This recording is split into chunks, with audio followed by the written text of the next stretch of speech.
It's the Center Fantasy Football Podcast. Welcome to the party, pal! Yes! Yes! Yes, this is my favorite part of the game. Analyzing all of the league matchups week to week. You can't win! Get him a body bag! Finish him! It is a bit above average. I said this sucks, and basically so do you. And discussing the boom, bust, and hidden gem players throughout the league. We ain't found shit! What the hell is Brett Favre doing here? I'm in town to play the Dolphins, you dumbass. Dan Marino should die of gonorrhea and rot in hell. Laces out. Touchdown! And here's your host, Allow myself to introduce myself. David Harbatkin. Hello and welcome to the Center Fantasy Football Podcast for Week 11, the aftermath. I am your host, still for now, coach of the 1603, Mr. David Harbatkin. That's me, the commissioner who just wants to play his video games and keeps. Somebody else on this podcast keeps trying to drag him into crap. And he's like, just leave me alone. This is not, I have nothing to do with this. Commissioner of the league, Mr. Gazaletsky, hello. Yeah, joined by the new hecklers. Yes. Yeah, we have the hagglers and the hecklers over there in Hackettstown. Speaking of which, the coach and now enemy number one in the league, Mr. Manny Friedman. Hello and welcome. Hello. Nice to be here. All right. So first of all, I don't even want to address any of this crap from last week because I'm just exhausted. I don't think anybody has any concept of how exhausted I am over this. Because I am. I mean, it's just it feels like a job. It felt like a full-time job. First of all, the intensity of the week. Understand that my rivalry with the Whalers goes back. I was thinking about this. So my rivalry with the Whalers, I think, really goes back to. I don't remember what season of the BHL it was. I really should have looked this up before there. But he had a 3-0 lead on me in this in the playoffs. This was when he was a young, brash, basically a Manny. The parallels are very interesting. I wonder. I don't know if Whalers can see it because he was. I mean, he was partially this, but trust me, from my perspective, and I think Geese from your perspective too. One of the reasons why Whalers, to this day, kind of occupies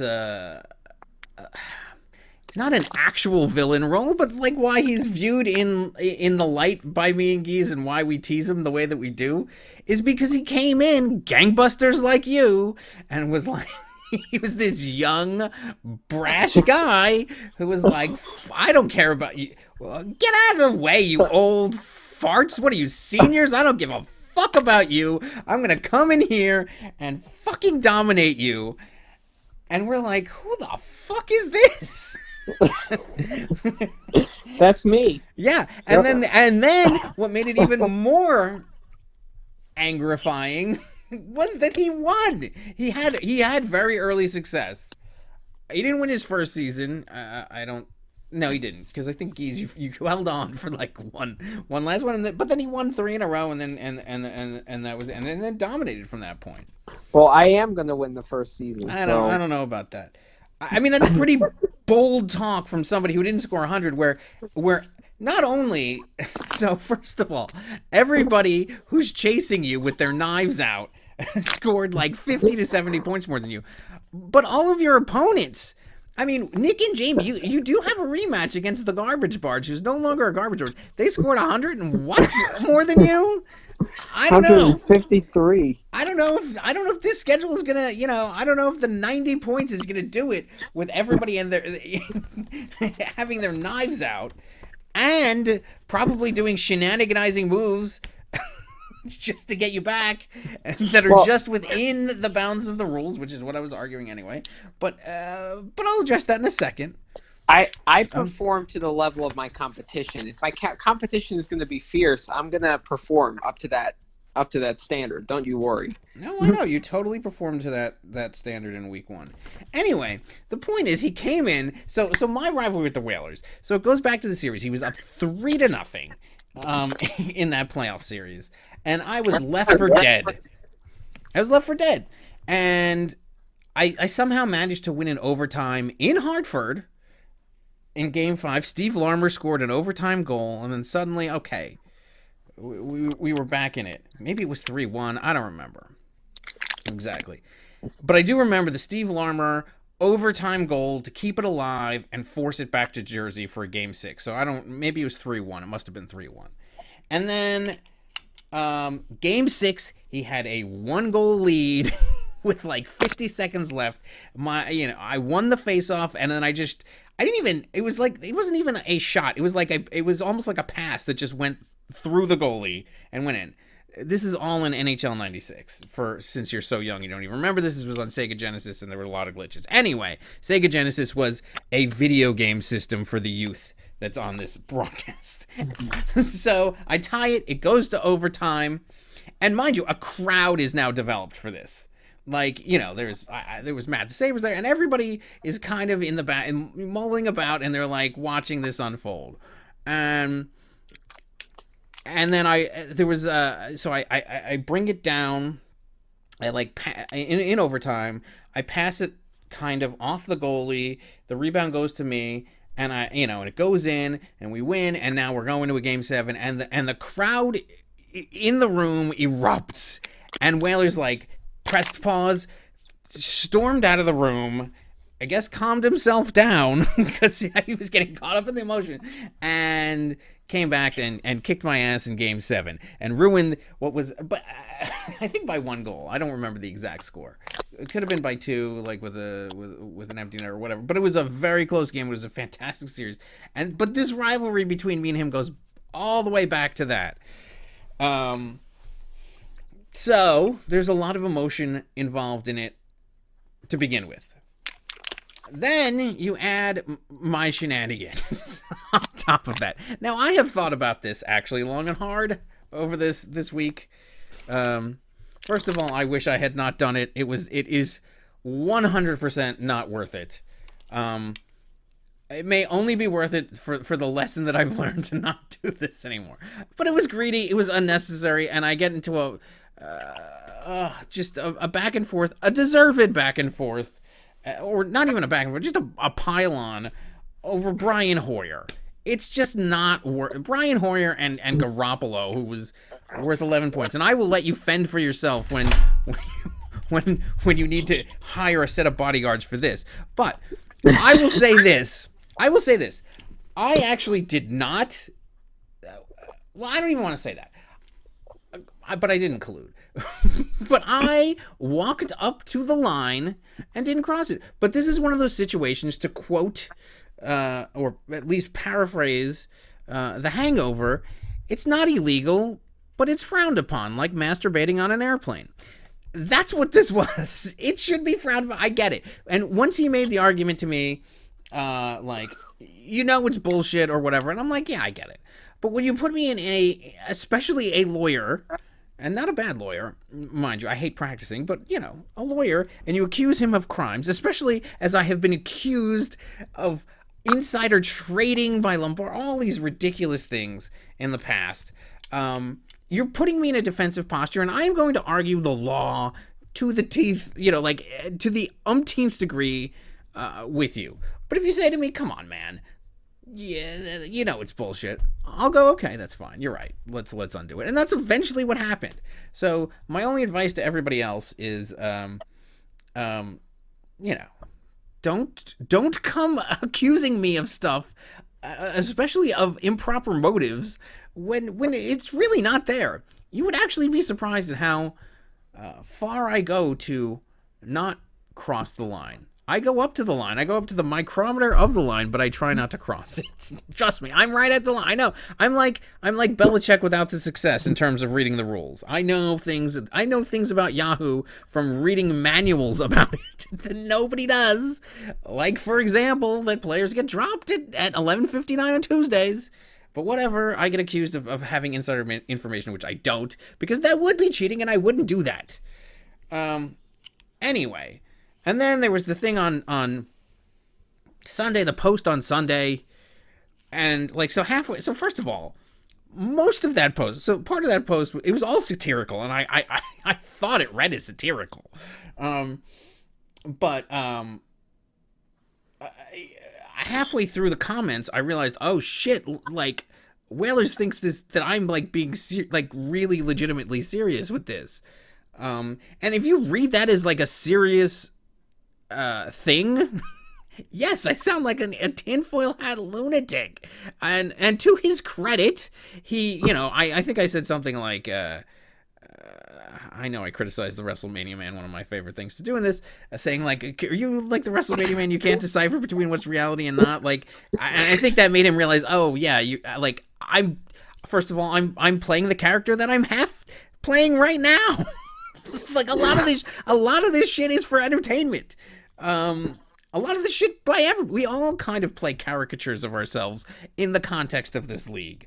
And then after he realized that, to his credit, he did what I thought was a perfect response. It was hilarious, and the kind of response that I was looking for when I first posted the thing, which was he marked himself in a secret location with Lombardi. I thought that was awesome and hilarious, and that's what I was looking for out of that. It wasn't really to seriously accuse him of it. It was just basically to say, look at all the shit that, whenever I do anything, all of this always comes down to me. And I'm not saying that it's not deserved this time.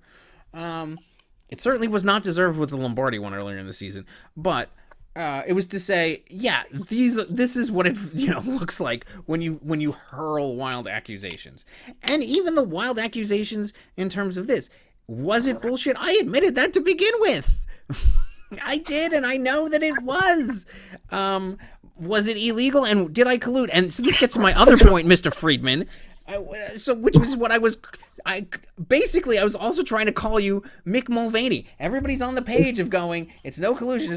And honestly, it wasn't collusion. In fact, you offered me, I don't even remember what it was, but you offered me something that I did step back and say, no, I can't do that. That actually would be collusion. And we didn't do it. Right. Because if you're talking from a strictly legalistic standpoint, it was a trade that benefited us both. But if you go, what? But if you're talking about is it fair? Nah, it's not really fair. So okay, I undid it. Now I undid it because of the Riddick thing in the past, and because there is these things that we are very rule bound, but there are sometimes it's also a gentleman's league, and sometimes you have to you're gonna find yourself in a situation where. Yeah, it's not technically against the rules, but it's kind of fucked up, and you just undo it. Now, I offered for you to do that by undoing it with Garoppolo, and you said no. I hope that 11 points is worth it, because there's going to be some situation in the future where somebody does something to fuck you, and it happens, and people have a long memory in this league. Trust me, if Grossi ever gets into a competition again, Mr. bidding $27 million on Eric Lindros and then not fielding a team basically other than that, I will not give him the same kind of courtesy, and trust me, Whalers will not give you the same kind of courtesy when he does something or somebody else does something shady and you didn't undo it, which is why I want the same kind of courtesy anyway, and because I understood that it was fucked up, which is why I undid it. Or at least to the extent that I could undo it. I dropped the player. I didn't pick up any other player, so there's literally no advantage that I gained, and there was literally no disadvantage that Whalers gained in this game. Anyway, I will allow yourself to defend yourself because you're gonna need it, Mr. Ego. Go on, that's my rant, and I'm sorry. I am sorry. It was not worth it. I'm sorry about all of it. Well, contrary to your week, I had a very relaxing week playing video games and had a great matchup. Yeah, I had a good week scoring 99 points. That's because my opponent didn't do very well. Yeah, would you say you had an easy schedule? Kind of like what you accused somebody else of having? Yes. I do have an easy schedule. I hope it doesn't backfire on me, but I did quote unquote pay my dues by beating. Yes, you literally paid the $65. You're right. You did pay your dues. Which I have almost won back, actually, from the $5 every week. That's sad. Although that's not how. Is that how much you win back? It's $5 a game. How does that work out? If you win all the games, I don't think you get. I think you get like 35 back, and then I don't know, whatever. Well, my team has performed to the level of the competition. No, you so, do win 65. I'm Right. focusing on the Hagglers this week. I need to be the best team in Hackettstown, but soon after that, I will turn my attention to the Whalers and the 1603ers because they're creeping on my rearview mirror, and I'm not very pleased with the amount of points they've been putting up, despite all the collusion. No collusion. No the quote unquote collusion, which I was actually a part of, and I was actually supporting the 1603ers this week. That's the other thing. That was the worst statement that you could have possibly made. It makes it look like I was in cahoots with you, which I was not. It's like the worst thing you could possibly say. Mulvaney. You heard it here first. Nick Mulvaney. Yeah. I'm just sitting there like, what did he just say? I'm like reading that. I'm like, first of all, I can't even defend my legal defense. It's like you sold me down the river for nothing. I do whatever benefits my team. Clearly, and throwing me under the buses. What benefited you there? Even though it's not true.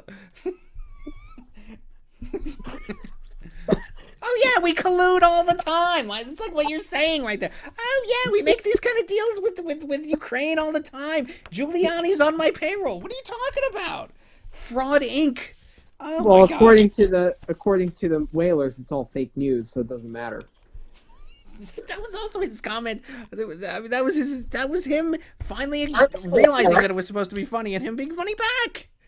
Oh my God. That's the other thing. Don't ever take what. First of all, don't ever take what is said on this show, or especially on Facebook, as serious beyond the center. Please don't. Except if it's like actually a legitimately serious subject. But I mean that happens so infrequently. Absolutely not. It's all fun and games, and I'm having a great time trash talking with my 9-1 record. Oh God, I know this Whalers. This is what you were like. Understand, this is what you were like. Or are you going to just float me down the river too? Don't you agree that this is what it was like when he came in? I don't know. Like, Whalers was just... He was bold.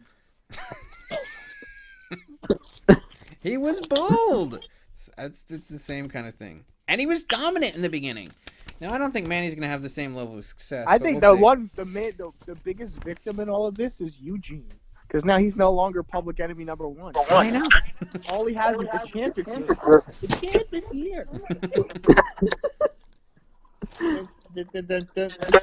year. Like, you can't even sing it anymore. Yeah, am I clearly enemy number one right now? Oh, yeah. For sure. I mean, nobody cares about Eugene at this point. I know. Eugene's yesterday's news. Yeah, I know. He's gotten off the front pages. Manny Friedman's the newest hot ticket. He trashed his way to number one. Yeah. You're all 2 games behind, so I still have a week of freedom, like of a gap week, per se. Look, you're gonna make. First of all, you're the only team that clinched the playoff. You're gonna get a bye. That's gonna happen. It's a matter of what happens in the playoffs. Right. What happens in the playoffs? I need more than 99 points because you guys are putting up a lot of points, so I'm hoping that my team steps it up. And then also a question of what happens in the playoffs when somebody mysteriously drops somebody in a strategic position that you need, that your opponent needs, and you're like, come on, guys. And Yeah. you'll wish you didn't have Garoppolo. But anyway, whatever. And his 11 points. I hope it's worth it. Well, this week I'm solely focused on being on the best team in Hackettstown. I'm very focused this week, so. I'm sure I could feel your focus. I could feel your focus on the field and not on the trash talking. Okay. Let's actually go over some of last week's games. All right, so the 1603ers versus the Whalers. That seems like as good a place as any to start. And the 1603ers win 165.32 to 147.12 over the Whalers. I mean, it ended up being a hell of a matchup. First of all, as I predicted, whatever quarterback shenanigans I were going to play, and it's ironic that I was calling him Voldemort in the beginning of the season, being that I played in the dark arts. I was the one who delved into the dark arts this week. But anyway, so I knew that this was going to happen, and I knew he was going to end up picking up a quarterback. I even said it. That was going to do better than any of those other players. He certainly did better than Garoppolo. He certainly did better than Hoyer. So Daniel Jones comes out with 38.32 points. Who would have seen that coming? But he was outdone by Lamar Jackson with 39.42. Christian Kirk, thank God I played him with 37.8 points. Tyler Lockett only got 5.9. I think he got injured in that Monday night game at some point, which is somewhat troublesome, but Whalers has actually so many players. Golden Tate, this was one benefit that I did have about Danny Dimes throwing to him. Is that he got 23.50 points. But Michael Thomas, this was ridiculous. I kept watching this Michael Thomas. Like in that last 2 minutes, he scored like 8 receptions in absolute garbage time. And he almost scored another touchdown, by the way. His butt cheek just fell 1 micrometer before the line. I was watching and I'm like, I was astounded by what was going on in utter garbage time. There was no chance for them to come. It was a 17-point lead with like 40 seconds left, and he's getting like 15 points in that period. It was ridiculous. Melvin Gordon started out the week with 20.30 points for the Whalers, but McCaffrey had a quiet McCaffrey day, only 26.10 points. Singletary, I thought this guy was going to be fantastic this week. Thank God he only got 8 points. And Breida, I was just crossing my fingers and hoping he'd get something. This was even worse than I thought. Got 4.5, and I think he got injured again. Waller was tremendously disappointing with only 7 points. And then Jared Cook also benefited from Drew Brees flinging the football around there in the last 2 minutes. That was the other thing. If it wasn't going to Michael Thomas, it was going to Jared Cook. It was really freaking annoying. Samuels, I don't know what happened there with only 7 points. And then DJ Moore got 21. I mean, the receivers I was quite impressed by that. I only got 6 points on the sly, and Justin Tucker, the MVP of the league, gets 7. And then, of course, 0 from the defense. Why would the defense score anything against the Jets? No, terrible. I can't pick defenses this year. Meanwhile, the Rams, literally on the first snap from scrimmage, got a touchdown. I turned on the game and was like, are you fucking kidding me, kind of thing. Like, the first snap went over Mason Rudolph's head and basically into the end zone for the Rams to score. So I was like, are you fucking kidding me? As far as bench blunders, not really much of any. I mean, Mixon, look at that, 17 points. Where the hell did that come from? I mean, but that's not really a blunder. I mean, come on, it's Mixon. You're not going to play him. Overall, I think I do, in all... joking and kidding aside about everything else, this was a fantastic game, and it was a fantastic performance by the Whalers to do this, missing his quarterback and facing all the adversity that he was facing. And I'm really happy that my team showed up, because there are weeks where like we play Zamunda and we don't show up, and this is a week where we absolutely needed to show up. And I think part of the intensity of everything else that had to do with the week was just how important this game was. I knew it, and he knew it, and I think that was an undercurrent to everything else. But and then at the end of a long battle, I tried to metaphorically shake his hand on the man's birthday via Toy Story characters, and then there's Emmanuel Friedman throwing acid in his face. But of course, can't even say that. So I stood up for him on his birthday, and I meant it. He did pay his dues. He did what you're attempting to do. Let's see if you can complete it, and then maybe you can talk. I don't want you to, because, God, I hate egos in this league. But whatever, everybody has one.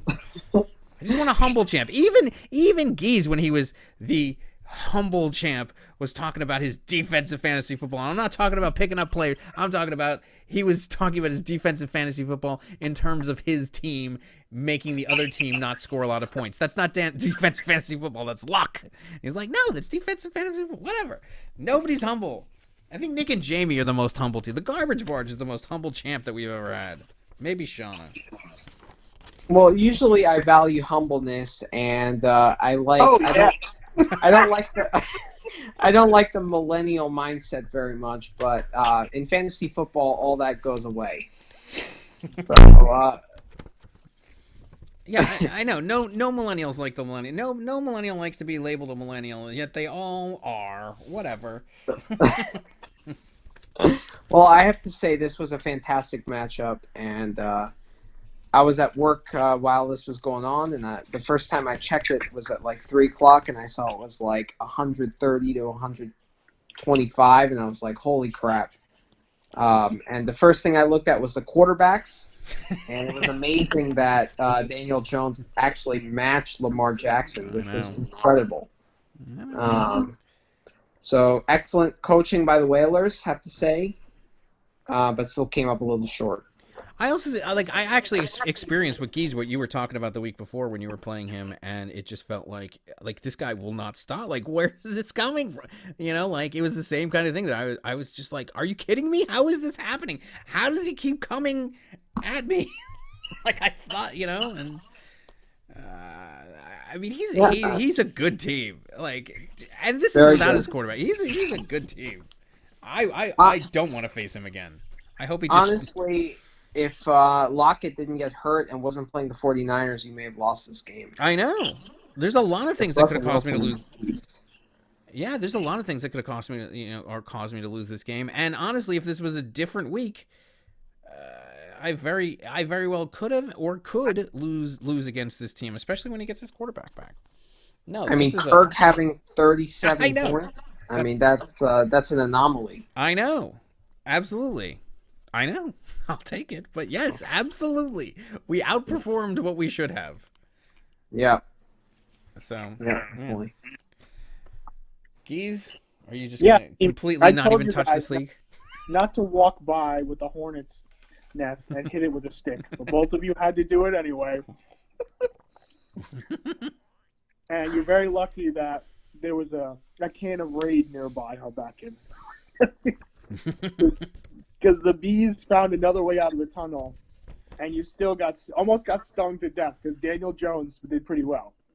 I did get stung, not to death, but I have some calamine lotion all over me, all over my soul. I'm exhausted. I feel like I've been stung by a hornet's nest of bees. Jesus. Well, if they picked any of the other quarterbacks that were available, or Trubisky, if they picked up Hoyer, I mean, they would have lost big time. But Daniel Jones was good. I know. I was look. At the end of the week, I was like, "Thank God, one, that I won, and two, thank God, Daniel Jones. Like, thank you, Daniel Jones. Thank you." For the love of God, and also thank you for Garoppolo for stinking up the joint. Yeah. I'm just glad this one is over. I'm exhausted. Who do I play now? Oh yeah, I play Tilt. I'm gonna lose. Tilt always beats me. I'm telling you. I don't care what the thing says or whatever. There's no way. I think I've beat Tillet maybe once in my career. I'll have to go back and look at. Tillet has really fallen off the last couple of weeks. It doesn't matter. He's gonna win. I'm telling you right now. There's no. I have faced him when he went like 2-11 one year, like in the beginning. That he just beats me. I think I've beaten him. I think I beat him in the last week of the regular season, maybe last year, and then he came back to beat me with what he's called the worst team he's ever seen in fantasy football, and it was because of my injuries. But yeah, I just do not. I don't play Tillett well. Ever. No, but that's rivaled Interesting. by the team that Nick played earlier this year. What's that? Oh, it's been the worst team. That Nick fielded earlier this year, maybe the worst team in fantasy football history. Yeah, it's true. I don't know. Anyway, I think that this game has sucked enough oxygen out of me and the league. But good game, Whalers. You played really well, and I don't want to face you again for a long time, at least until 2020. I hope somebody else can. Now, would you rather play him or the finest? I don't give teams bulletin board material. I've already been stung. No comment. All right. Though I think I'd rather play the finest. I'm sorry.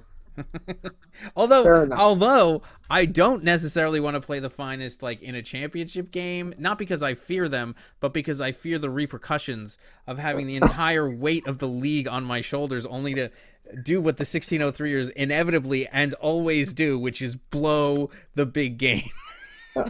and hand you, enemy number one, the championship, and have everybody's hopes dashed once again by my band of losers. No, I don't think there's no good situation. I hate all of this. I'm jealous of Zamunda. I just want to go to a vacation in Zamunda and lie on the beach at this point. This league has caused me to go grayer than I already am. I don't even have hair, and it's just the scalp is turning gray from this week. All right. Well, we do have another regular season matchup in week 13, so I'm hoping that's a preview of what's to come. I'm hoping that it doesn't mean anything. There's a chance that it could not mean anything, especially since I'm not even going to be in the country for it. So you can try to stress me out for that one, but I'm not even paying attention. We'll do that entire show on that Tuesday, and then I'm packing my bags and getting the hell out of here for Thanksgiving. So I'm not going to feel the stress of it. It's going to suck. Although I did find out that I do have internet on the plane. So at least that I can update my roster. Okay, let's move on to the next game. Where should we go next?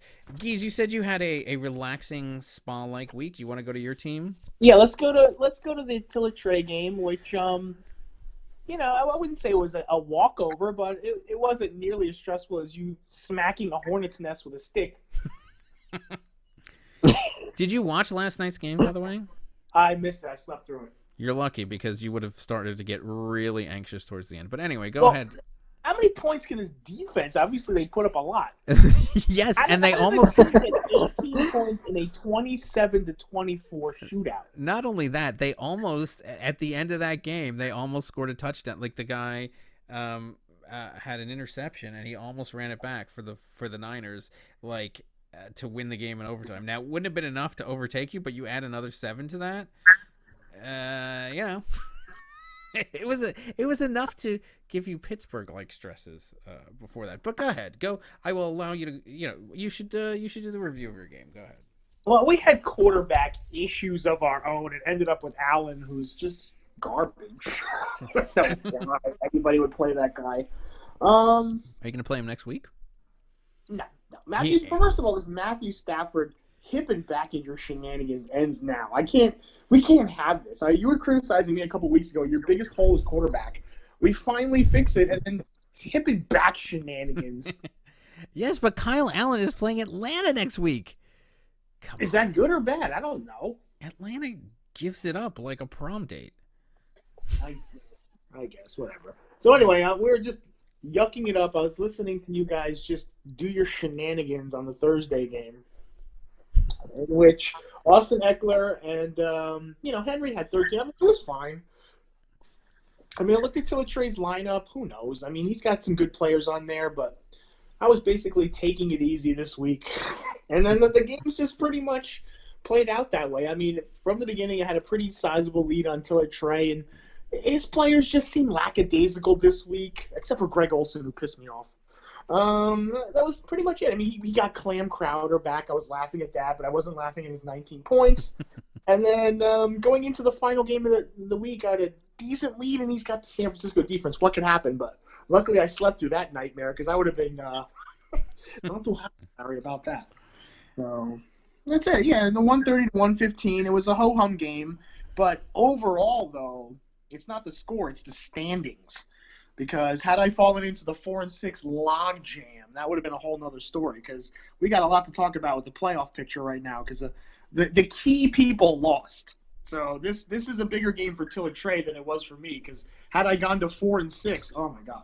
And Tilla Trey at 5-5 is still kind of in it, but now he has to play you next week. So he's got like a big issue on his hands as far as what happens. Don't worry, he'll have to play Manny. It's no slouch either, but he's got to play you. So. Don't worry, he'll have a big win on his hands, as he always does. But no, so obviously playing Frank Gore, that was not well advised. And the other interesting thing is, so this is the first week in a long time that Eckler hasn't had to play against his counterpart, Melvin Gordon. But Drake's Cakes had to play against David Johnson, who got a 0. And mind you, that's not a 0 from not having played. This man played. These are his stats. This is his stat line. I think it's actually one of the more impressive things that I've ever seen, to see it actually manage to end up at exactly 0. Because he had 5 rushing attempts, 2 rushing yards, 1 target, 1 reception, 8 rushing yards, and a fumble loss, which equals exactly 0. I think that's impressive that you could just equal 0. Like, you look at that and you're like, oh, he must have played somebody who didn't play. No, he actually was quite involved. He had a lot of different activities there to equal 0. Yeah, and Drake. That's pathetic. I know, and Drake's Cakes ended with 10.10. I mean, Kyler Murray, he's been really good lately in terms of the score for him. And I mean, he has Brady. I mean, it actually brings up an extra. Does he play Brady? Does he play him? Well, no Brady and no Fournette. Fournette gets so many carries. Right. And I mean, in Fournette, see, that's how he's going to beat me now. He's going to beat me with Clam Crowder. He's going to beat me with Fournette. I don't know what he's going to do about that, but David Johnson will miraculously come back and be the David Johnson of yesteryear. And that's how he's going to be. It doesn't matter. Or my team is just going to all suck. It doesn't matter. He beats me every time. I'm already preparing for a loss. It doesn't matter. So yes, and look, an impressive score, 115.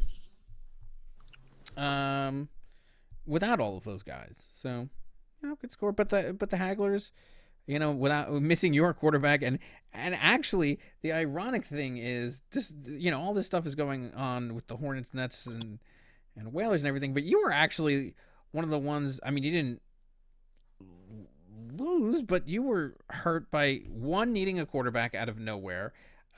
2, you're actually going to face the Garoppolo next week. Not that he's good, but ironically, the one who actually got fucked most in this thing, like the only one who actually has had adverse effects happen from any of these shenanigans, is Yugi's. So yeah, ironic. I know. Well, Tyreek Hill is looking pretty good for you. So yes, he is, and Adams looking pretty good too. Eckler looking decent, and Drake, but it's week to week. The Hooper injury might hurt. Yes. Is he? Have we gotten any kind of? He's out. Oh, he's out. He's out for next week. Yep, with a torn MCL. That sucks for you. But you still have no more jumbo I love package. my news on the podcast. Well, I'm all over the matchup. I'm monitoring all of your players seriously. So. Yes. Geez, who do you need? Let's collude. No, I'm kidding. You want to borrow a player? Just kidding. Well, I guess he's the commissioner, so you can collude all you want. No, we actually have a court system. Oh, court system. Yeah, we have a bunch of lawyers. I know, exactly. In this league, so. Don't worry. If you really had a problem with him, you could appeal. Except I'm a pharmacist. I'm not a lawyer, so I can't do anything. That's not true. You can hire a lawyer. We allow you to hire your own counsel. Dr. Hockey loves to stick it to the man, to the establishment. I mean, I can't. He's represented Eugene. He will represent anybody in center court. He loves it. Yeah. So anyway, But you'll be fine. You just don't play the jumbo package and you play Williams. You'll be okay. Although he didn't. Gallup with 17 points on your bench. Wow, look at that. Interesting. All right. Let's move on to another matchup. Well, we should stick to the games that are snorzers. Let's go to the other Hackettstown game. This game was a total snooze. Oh my god! First of all, we knew you were going to win this because of the matchup once again. It was a snooze fest. Yeah, nobody pays. View matchup recap. Did they not even give you a grade? Did Yahoo not even pay attention to this? They gave me a D.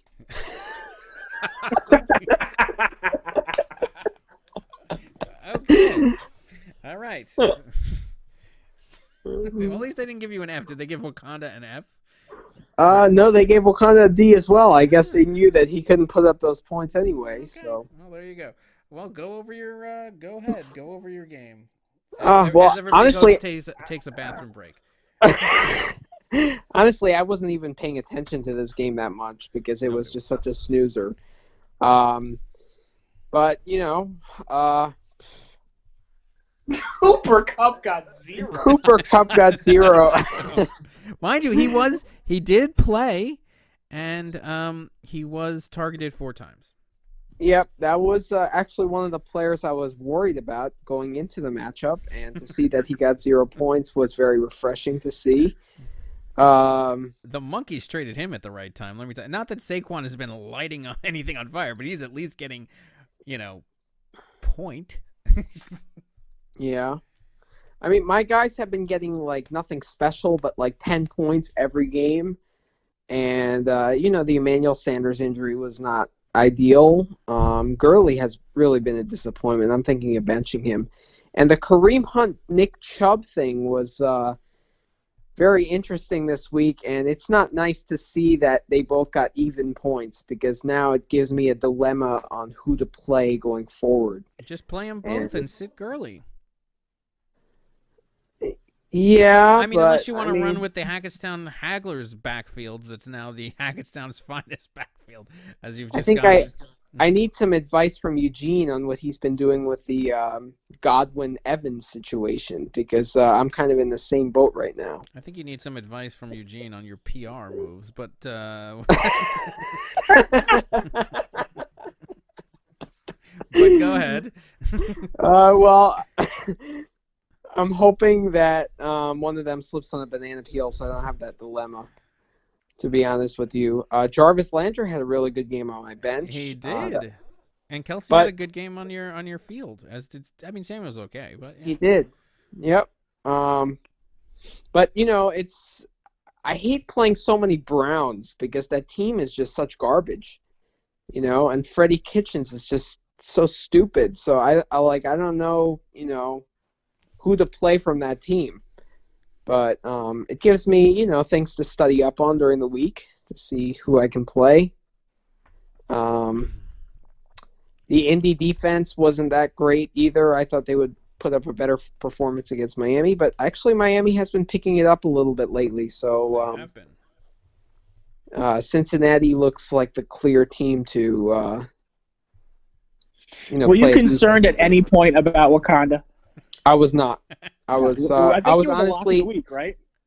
Yes. And I was following the 1603ers Whalers game much more closely than my matchup this week. But next week it's gonna change. No, I agree. Yeah, next week's matchup is actually very interesting. But I honestly, I was looking at every other. I was looking at my game. Obviously, I was like, looking there. But I would get down to the bottom of the list and see this game and go, oh yeah, whatever. Like there's nothing. No. And especially when Breeze didn't do anything. I mean, Odwin Tate. I mean, Le'Veon Bell was his highest scorer, ironically. I mean, going into the matchup when he had Breeze against Atlanta, Cooper Kupp against Pittsburgh, Le'Veon Bell against the Giants. I mean, there was, Mark Ingram against Cincinnati. I had room to have some concern. Like, if all his players performed up to their capability, I probably would have been in trouble this week. Yeah, but Latavius Murray, I mean, that would have been difficult to flex also. Yeah, that's true. But he was missing Sony Michel. I don't know what else. I mean, whatever. Missing the New England defense. So I can't deny that the last couple of weeks I've been benefiting from an easy schedule, and despite all my trash talk, I do have to pick it up going forward. You think? Says the team that almost lost to Zamunda. I mean, coming from the team that did actually lose to us, so I mean, I can't. The only one who could talk on this program is Geese. He actually handled his business against Zamunda. Zamunda we're talking about here, guys. Come on. All right. So anything else in this game? I don't think anybody cares. I mean, this already put half of our viewers to sleep. No, this was the snoozer win of the week. Yeah. Speaking of Zamunda, they were outscored this week by the Blues by 100 points, literally. Zamunda was? Yeah, I know they were. I think more than. What, is it more? No. Yeah, it was. Yeah, it was more than 100 points. Right. So Zamunda. Let's go to the Zamunda game. So, I mean, last week's episode was titled "So You're Telling Me There's a Chance," named, obviously off the quote from Dumb and Dumber. And thinking that Zamunda actually had a chance is Dumb and Dumber, because they didn't, and now they don't. The Monkeys were worried about this game. They were really worried about this game after losing to Nick and Jamie, who's actually out of the Three Musketeers, they're the only one who they're in the logjam, by the way. We'll talk about that in a second, but you really don't, unless you're the 1603ers, have to fear Zamunda. As the Monkeys win 102.72 to 72.88 for the Monkeys. Winston got 22.32, 12.7 for Marvin Jones. Hunter Renfrow outplaying his wide receiver counterpart over at the other end, T. Williams, getting 8.20 points. Dalvin Cook continues to get high-scoring games with 31.30. Saquon, what happened to you? 8.10 points, and he's questionable. I don't know why that is, but whatever. I mean, his play is certainly questionable. Herndon. So Herndon, I love this story. This is a very Jets-like story. The man, so he's suspended. Okay, he was suspended for 4 games. How many games was he suspended for? A lot. He was suspended for like 4 games or something like that. And then I think there was like a bye weekend, so it was like actually ended up to week 5. Then he was injured for the next 4 or 5 weeks, whatever it is. And then he finally comes back. And now he's on injured reserve. As he injures his ribs. The Tillett team should be very happy that they don't have him. I am not happy that they don't have him. I wish they would have had this happen to them next week, where they were like, finally, I get to play Herndon, and this would have happened. But no, because Tillett is going to beat me next week. That's what's going to happen. Smith-Schuster only gets 7.40 points. Crosby with 7 and 4 for the Chargers, for the London Chargers defense. For Zamunda, Phillip Rivers, your leftover trash, gets 17.28 points. As I mentioned before, 5.5. Only 6.9 from Amendola, playing Amendola-like, where he gets a huge score the week before. Makes you think, oh, yeah, he's back, and then he does this. 15.4 from Kamara, so definitely looks like Dalvin Cook got the better of that. Dalvin Cook was... what did he go for, like $50? Kamara went for what, 80 something? But the score gets doubled, more than doubled. Ty Johnson goes down with an injury and looks like he's out, amassing a whooping 2.9 points. He had to play him though, because I think he had Connor in there about until 30 minutes before game time, and then switched him out because Connor was out.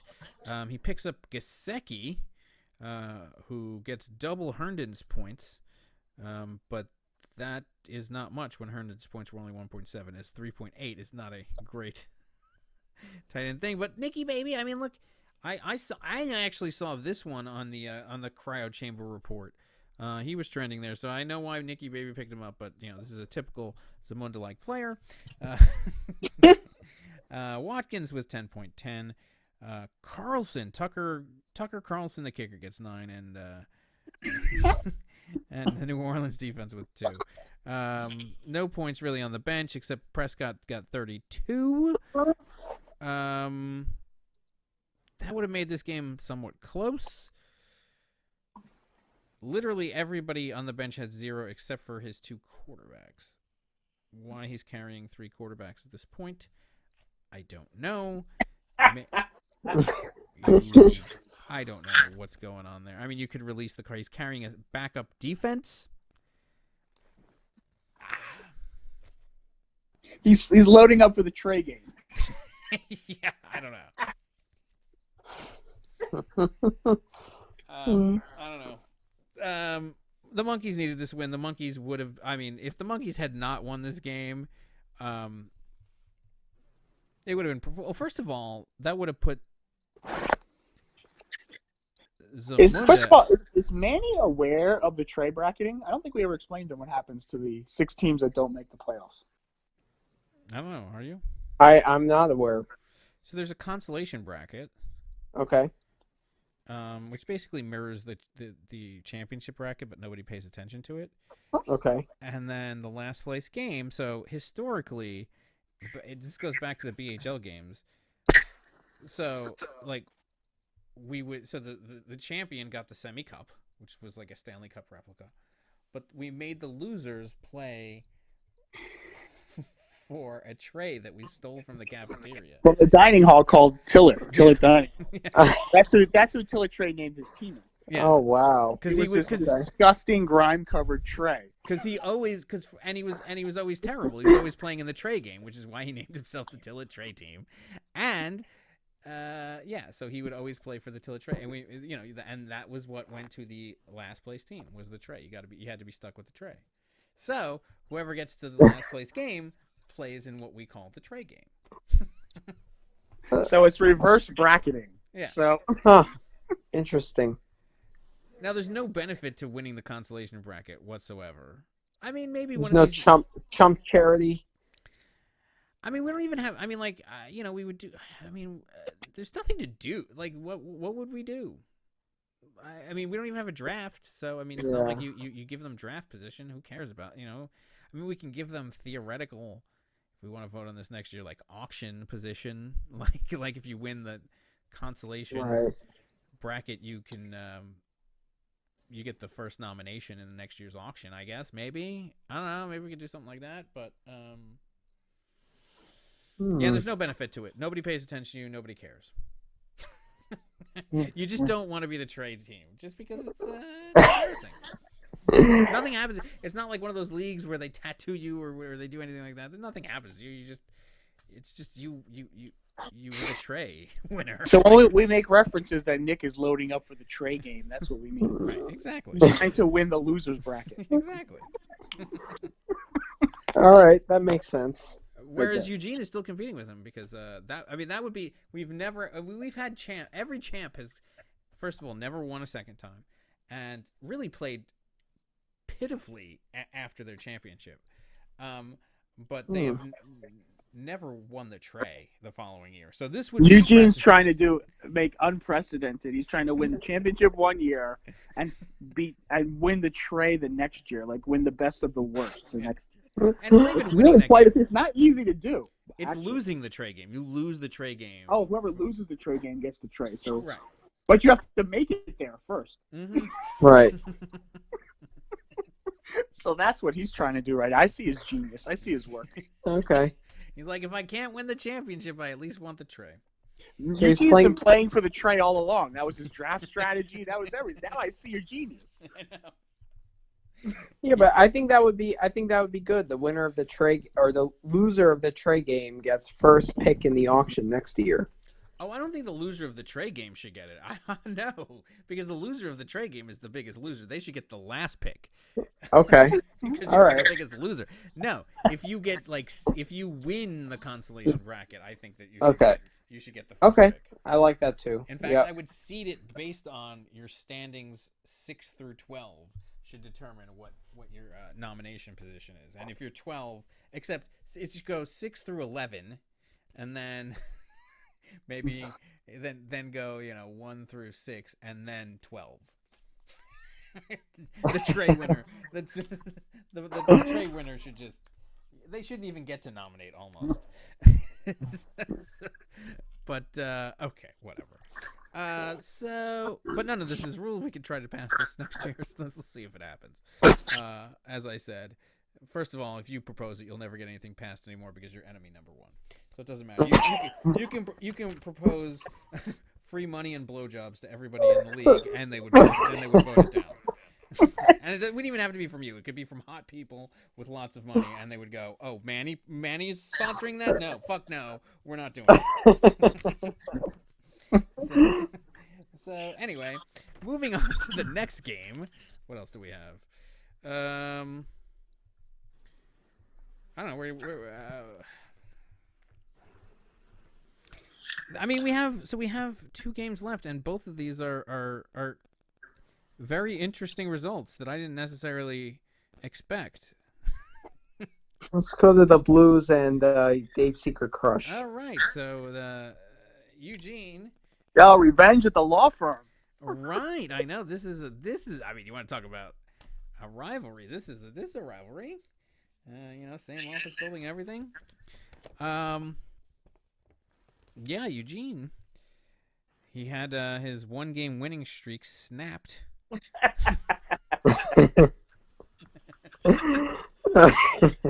Now, does this officially do it for the champ, or is he still mathematically in it? I think the champ is no longer here. I mean, the champ is here. The champ is here. Dun, dun, dun, dun, dun, dun.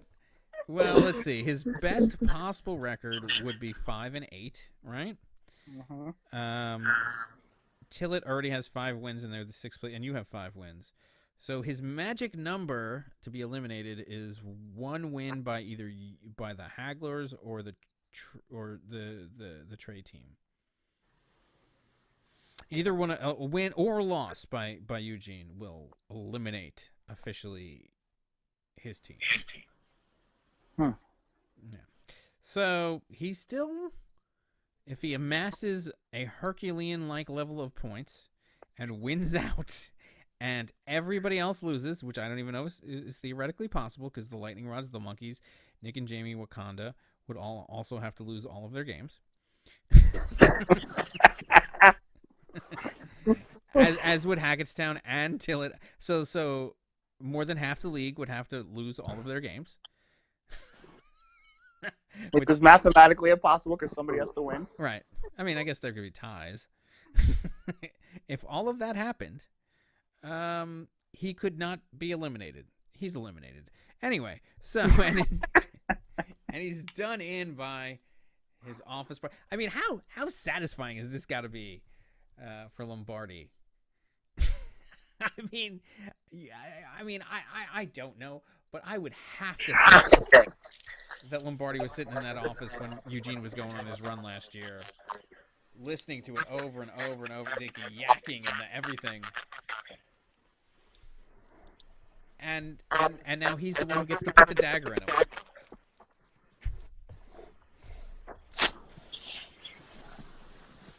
Yep. He's got to love that. Anyway, so the score of the game, 172, the highest score in the league. I mean, I've been actually saying this about Lombardi. I've been impressed that he's been able to win. And now he got Mahomes back, and you see, like, this is a damn good team also. I mean, he's been under the radar for a while, but he needs to start being on the radar because with Mahomes back, I mean,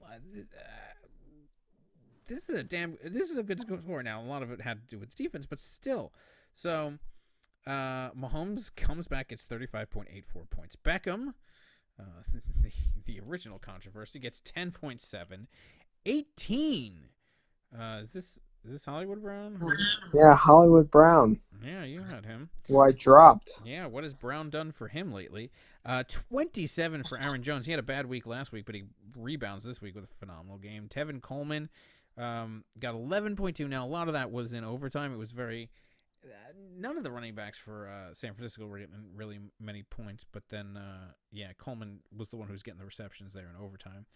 To put him into double digits, 23.3 from Andrews. I mean, he was one of Lamar Jackson's favorite targets there. Keenan Allen with 16.6, 6 from Vinatieri, and 24 points from the Baltimore defense. And he had a lot of points on the bench, by the way, too. Samuel, this is Debo Samuel, had 19.2, 19.4 from Kyle Rudolph. What? My son works. Hardman with 13.3. I mean, wow. For Eugene, 23.3 for Cousins.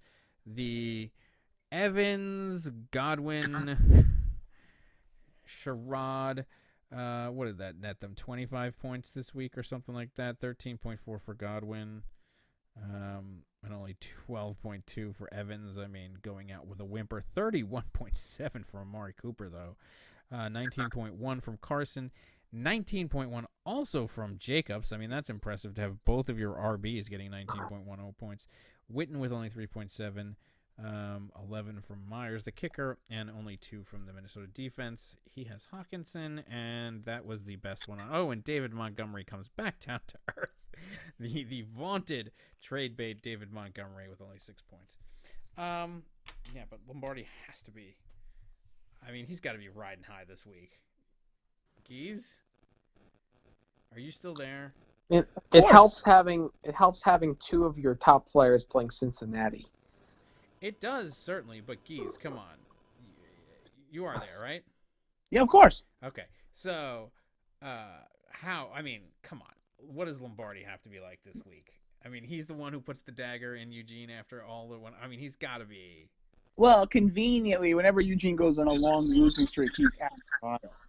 So it doesn't get. He schedules his trials for his losing streaks. That's convenient. So according to him, he hasn't been able to follow very closely. Yeah. Okay. Wink, wink, bullshit. So. Yeah. Meanwhile, Lombardi, I'm sure he hasn't done anything. He's been in Costa Rica, so he hasn't even been in trial. He's been on vacation, blowing out his competition. So. Right. Exactly right. So so Lombardi's got he texted him 100 times. Yeah. Yeah, or in the secret lair. Yeah. No. Well, first of all, I hope his vacation is over so that he can come back and relish in the victory. Because if we can't be there, I mean, we can only do it on air. And Eugene doesn't. I mean, do you think he's even listening at this? I can't imagine he's listening at this point. Oh, of course not. No. Because we're barely talking about him. I mean, there's no point in him listening. Yeah, this week Eugene was probably in the appellate division.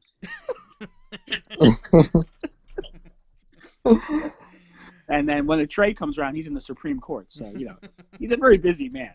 He's very busy. Whereas Lombardi,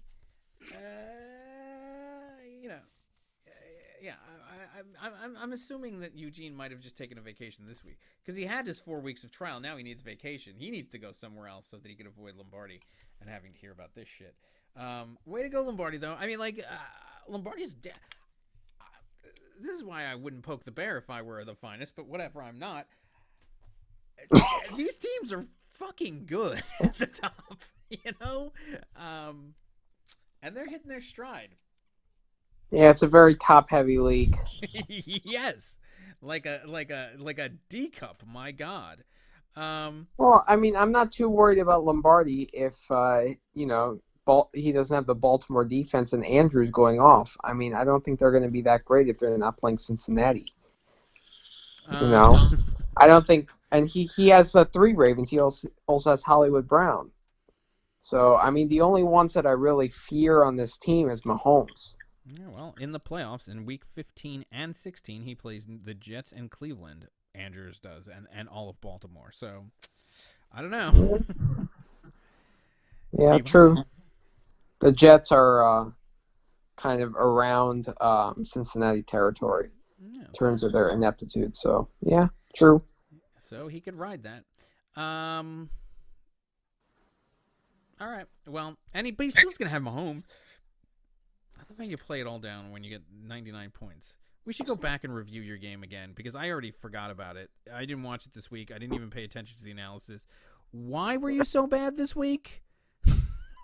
What's going on there? Oh, the finest? Yeah. Just not a good performance. You But didn't I really played... have any big buys. You're just bad. Okay, good. It's good to know. I feel better about that. All right, let's move on. DeAndre Hopkins was on a bye.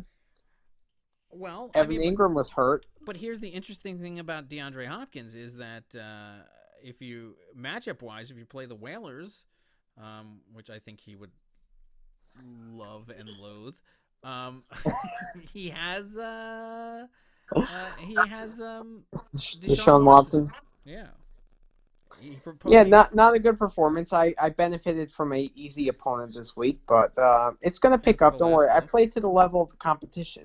Okay. Well, so when the competition gets fiercer, I'm going to perform to my best. Is Geese a fierce competition, or is he just an underling? He's moderate. Moderate. I like that. Okay, so you're gonna have a moderate game this week. Interesting. Yeah, moderate is like 125 points. Geez, so you just need 126, and you will win this. I've been upgraded. The Hagler's been upgraded to moderate. Yeah, so shoot for that 126, and you're golden, because that's all that the Flyers are going to perform up to, about 125. Is that the moderate and you'll blow threshold? It up. Yeah, I guess so. That's what he said. All right, so let's move to the last game of the week. The hottest team in the league, the only team to defeat the finest. Now taking down some lightning rods. I mean, what did we say originally? This was you took the garbage truck, which was the lightning rods, to the garbage barge. To the garbage barge. This was a garbage connection. Yeah. So this one only one was garbage. As Nick and Jamie 153.14. Ever since they said we don't give a shit about the season anymore. They've been phenomenal. I don't know, and I also don't know what they're doing. I mean, they make the most ridiculous. I mean, maybe all of their trade, like they're bidding $20 for Dallas because they're playing 3 weeks down the line. It's finally paying off. This is like government bonds almost. They were saving their money for Pittsburgh. They were saving it for this matchup. I know. 25 points for the Pittsburgh defense. Wow, look at that. So Nick and Jamie wins 153. Taking out the trash. Yes, to 102.68. Tannehill gets 22.94 points. Galladay with 14.7. Pascal only 4.6, which, okay. Marlon Mack only 9.2. 33.1 from Derrick Henry. Whew. 7 from Janu Smith. Rojoke, who they just picked up actually off the auction last week, the silent auction.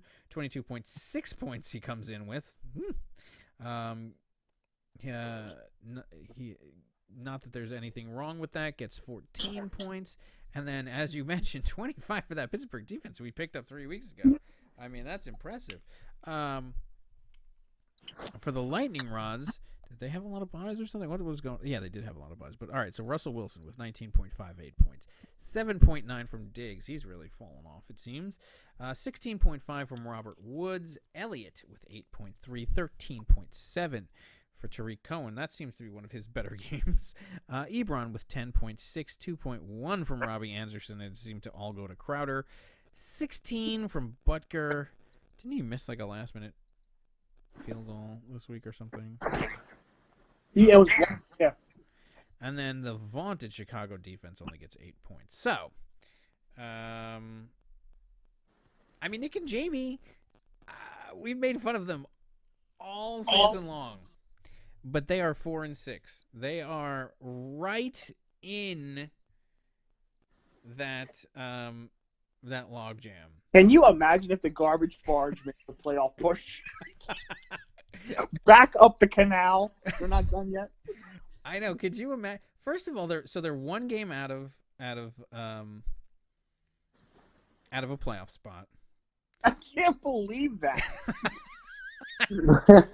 They've separated themselves from their Three Musketeer brethren. Oh yes, they have a 2-game lead on their Three Musketeer. Well, now brethren. they become Twix. Eugene and Nick are Twix. It's no longer Three Musketeers. Twix. Their new nickname is Twix. They're both 2-8. Yeah, well, yeah, they've lost the candy bar. Yeah, and now Nick and Jamie is the Milky Way because they've skyrocketed to 9th. They're actually better than Wakanda. They are ahead of Wakanda. I mean, how early did we pick Wakanda to be like one of the? I mean, wow. Yep. And week 1 or 2, we thought that Wakanda had the best team in the league. And Nick and Jamie, by the way, are only, what is that? 17 plus 6. That's 25 points behind Memphis. So honestly, if the Lightning Rods take an L, and Tilla Trey team takes an L, and Nick and Jamie wins, or if the Hagglers lose, they could find themselves in the playoff spot.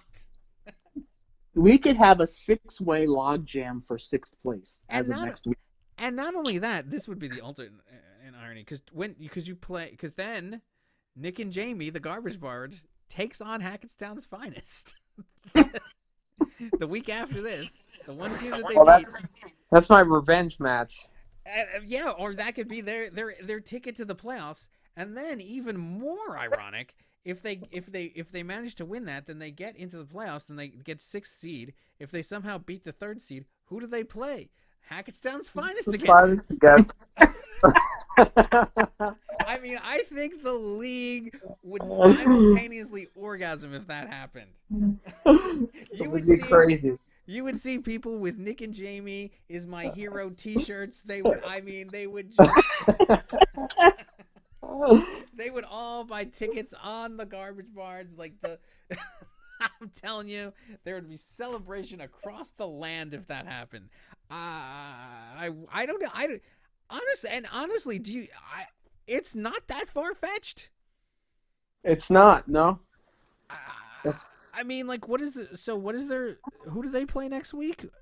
I mean, we're getting a little. I mean, we'll cover this the next. Home 4-6 matchup against their 4-6 brethren. Yeah, so they're playing Wakanda. That's a winnable game. Right. They're playing. Then as we said, the rematch against Hackettstown's finest. Obviously, they've shown that they could win that. And then week 13, their former Three Musketeer, now Twix Candy Bar. They play Zamunda. They could run the table.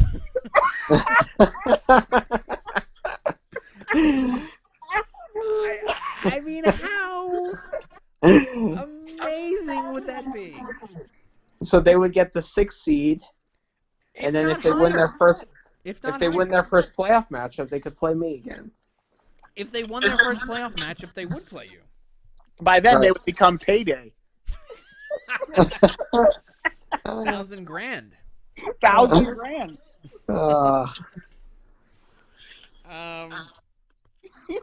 Oh my gosh. That would be the most amazing.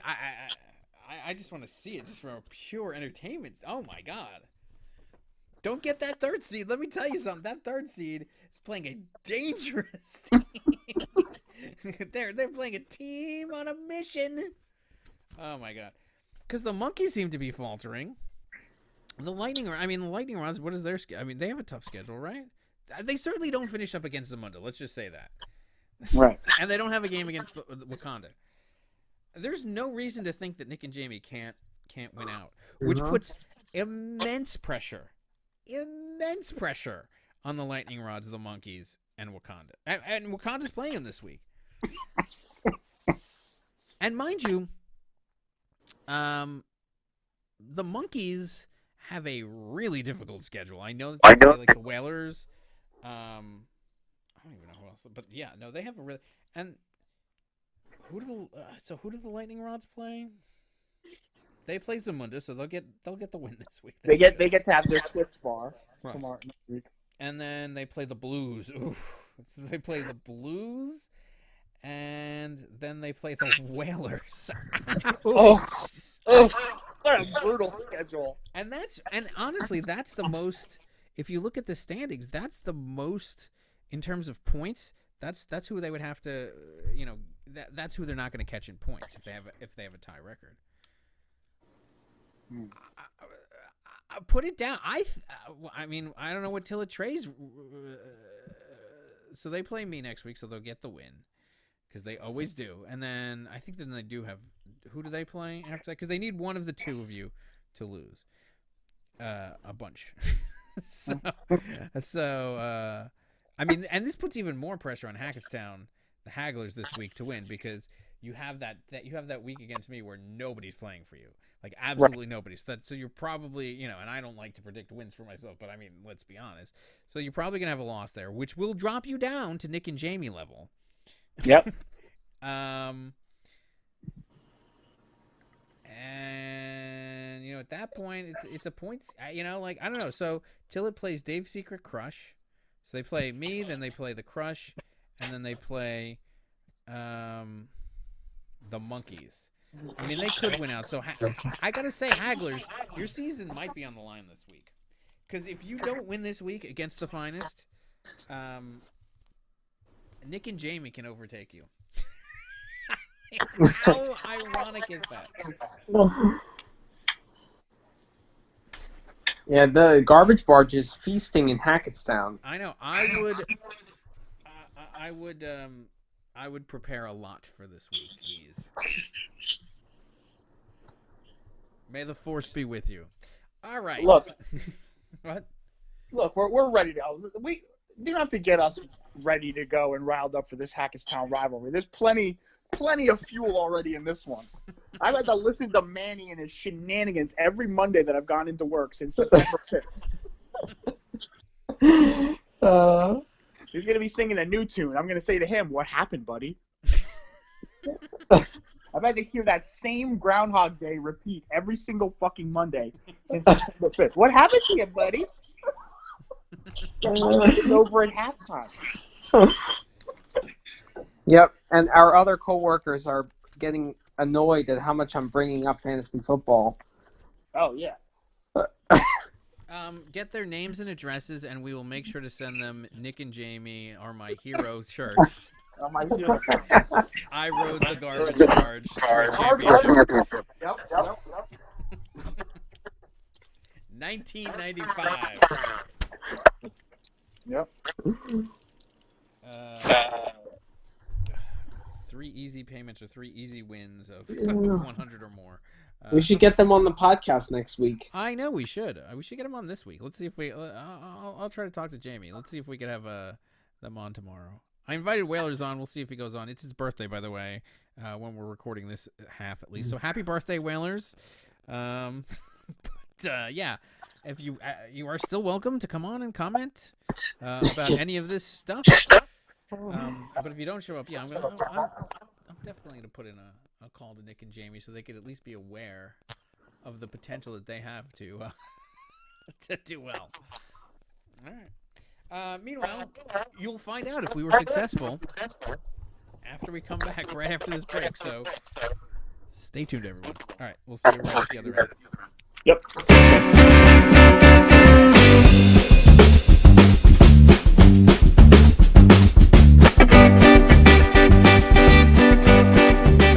All right, welcome back to the show, and it looks like we did manage to get at least half of Nick and Jamie on the show, as we are joined by the coach of Nick and Jamie. Nick, welcome to the show. It's great to be here. Thanks, guys. I appreciate the invite, and looking forward to all the questions as I manage to fail my way forward, and after throwing in the towel, proceed to win 3 games and be in the midst of the playoff picture. I know. It's basically ever since you said where you posted that thing on Facebook. I mean, you've gone on a complete winning streak. Maybe I just needed to give up earlier in the season. Who knows? Maybe, I don't know. Do you watch or do you listen to the program at any point? I do. I try to pick up the program. Sometimes it's difficult, honestly, with the work schedule, but I do appreciate it. I know it's a full-time job between the accusations of collusion and the back and forth banter, and then trying to do the analysis each week. So I really appreciate what you guys do. That's amazing that you can appreciate it, even despite the lambasting that we've given you on a week-by-week basis up until Okay. Last... The question that all the fans want to know: the garbage barge. So, I want to hear it straight from the compactor. Your team has been dubbed the garbage barn. Now, have you taken, is this a good sense of humor? Have you run with it? Do you secretly hate it? What's your, we call you the garbage barn. So how do you, what's your response to that? Well, I did feel a sense of vindication when I handed the first place team its only loss the first game of the season. Yes, but that was when you were the cruise ship, though. No, but we called him the garbage barge, and then he proved them wrong right. and then we dubbed him the cruise ship. And why does Manny? So Manny has during the commercial break, he's decided to go off to the Devils game. That's what you do when you're in first place. So he can't be here to hear the criticism. I'm so disappointed. I actually this is the one person that could actually trash talk him, and he's at the freaking Devils game. Oh my god, just annoying. But let him have it. So he deserves it this week. No, so I have to be honest. So because I know. From way back when, no one was a fan of my team.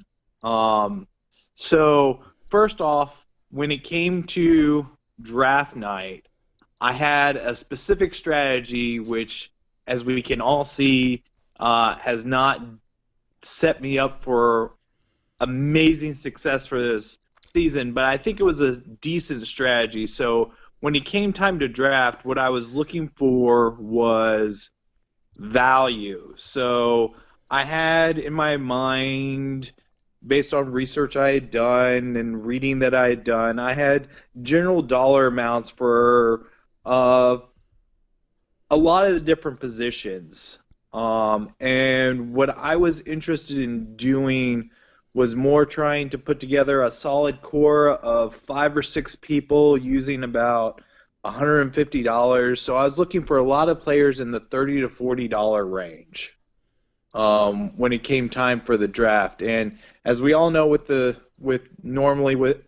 these drafts, a lot of the big marquee players went off in the $60 to $80 range. So I focused more on value. So I wanted a good, strong core of mid-level players. Now, the problem that I've run into that my 1-6 start clearly demonstrated is that when you're lucky enough to pick all the right players and they all have their good games of the week, then you can win, as I demonstrated against the first place team in the league. Yes. However, when you have no clear marquee player or star player and you're trying to guess on who, based on matchups and whatever and the vagaries of the football gods, who's going to have a great week, you end up with 6 straight losses. Well, I mean, look, but I also look.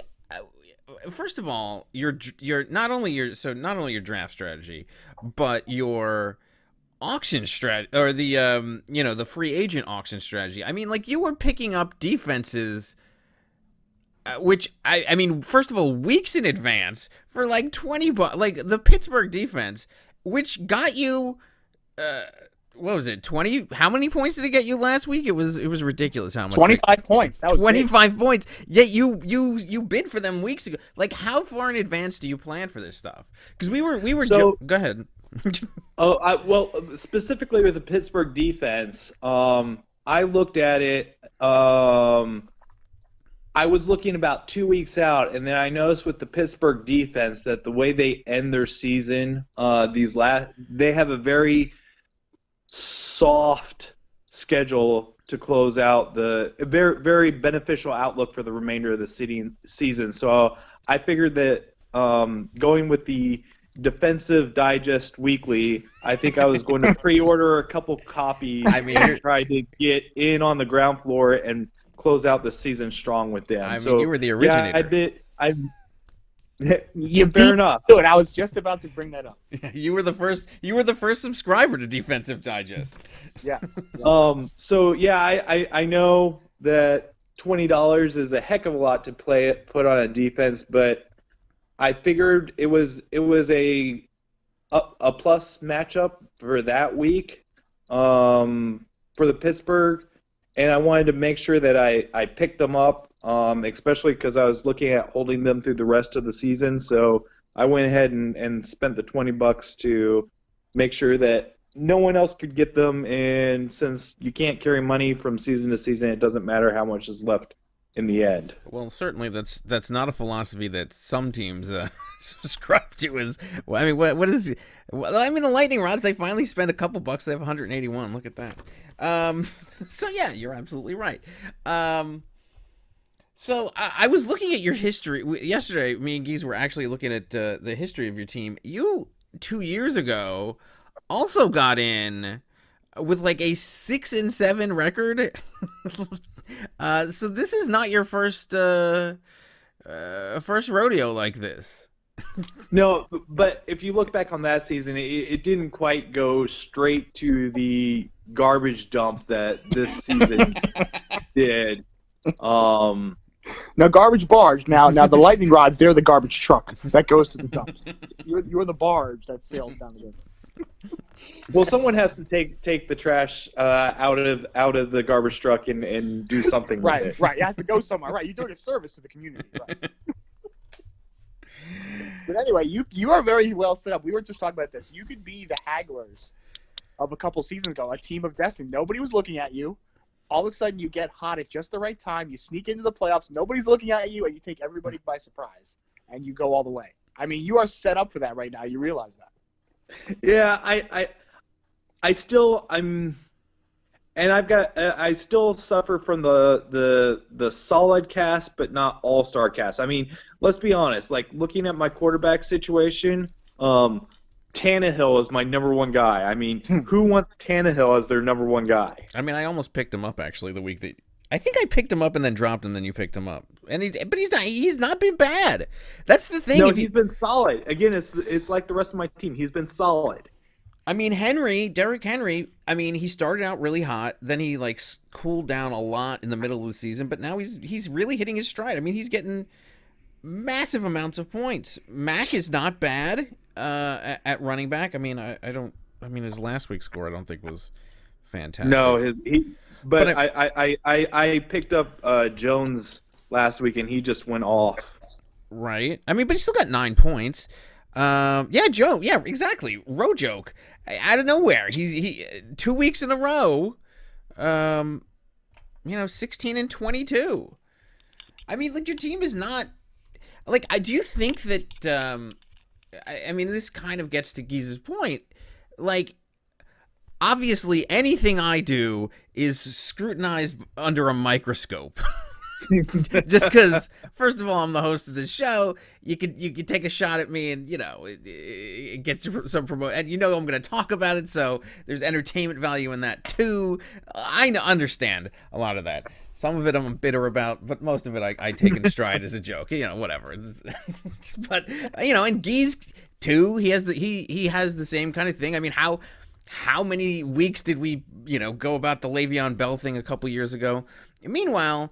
But aside from that, like, a Whalers is, he's at least noticed a lot of the times and everything else, but you can just skate under the, nobody, you could do whatever you want. And I don't know about now, but really, honestly, you could do whatever you want. Nobody was paying attention. The only person that anybody was paying less attention to was Zamunda before this. You could do whatever, and you could pick up a Ronald Jones and everybody go, oh, okay, whatever. Nobody's going to compete with you for that, And you've slowly and quietly been able to build this team. I mean, and you can pick them up at 3 a.m. and nobody's going to say anything. Whereas Dave is accused of insider trading.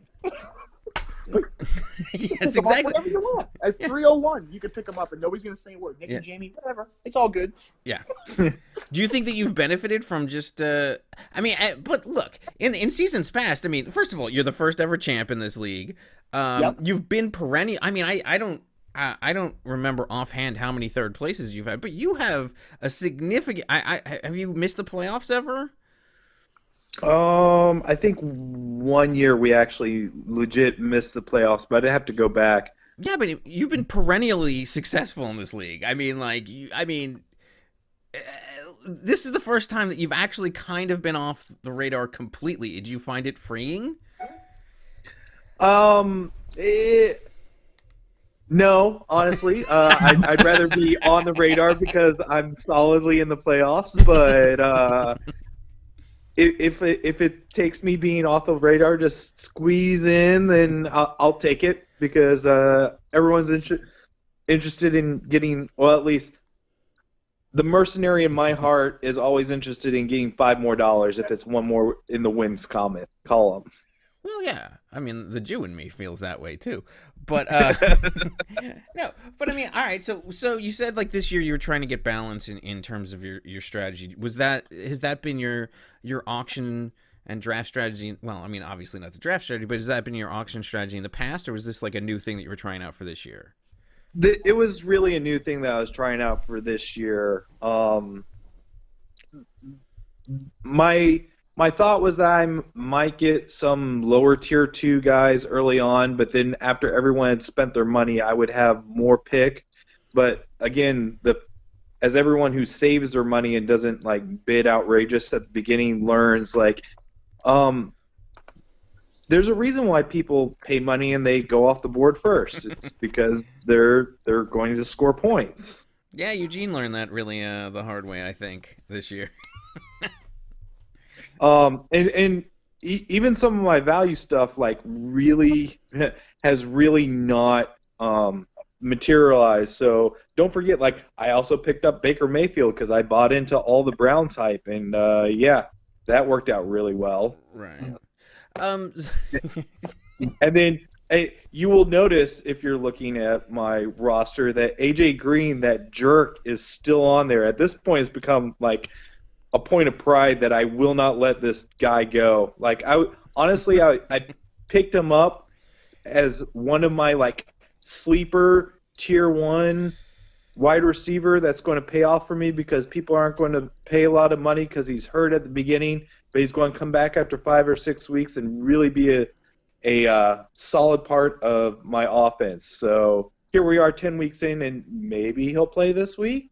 Maybe he won't. Or maybe he'll Herndon himself, where he plays for like a couple snaps and he goes out of the game after 10 weeks. But here's the thing: if he actually does play, I mean, that's just another, like how great would that be for you? I mean, he's not Gronkowski, who's like who Zamunda was holding on to forever. I mean, he does legitimately have a chance to play, and if you get an AJ Green in there for the last couple weeks of the season, when you're going on a playoff run, I mean, that's just another piece that could just fall in, fall into place.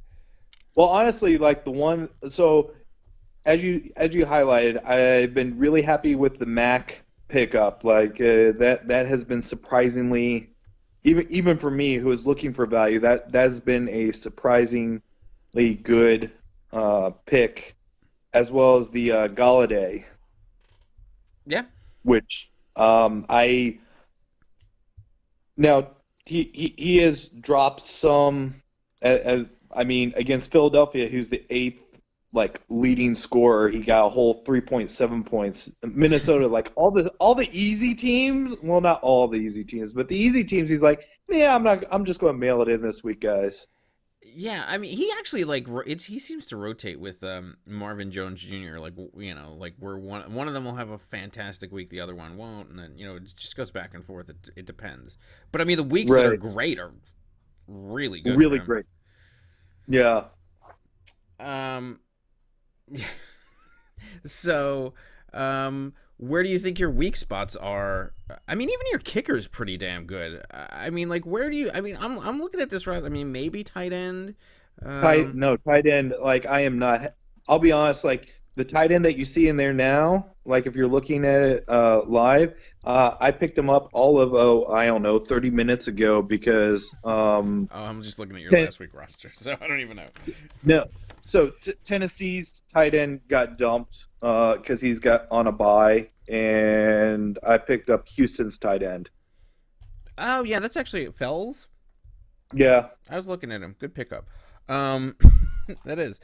But I mean, you have always been. I mean, even back from the first season, you have.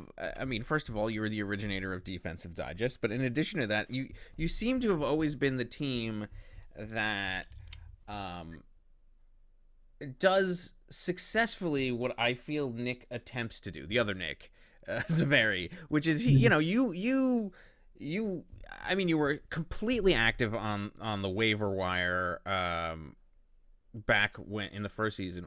What I was actually having a conversation about. What was the controversy that you had in the first season with the Whalers? I know that you have some history with him too. I don't even remember that.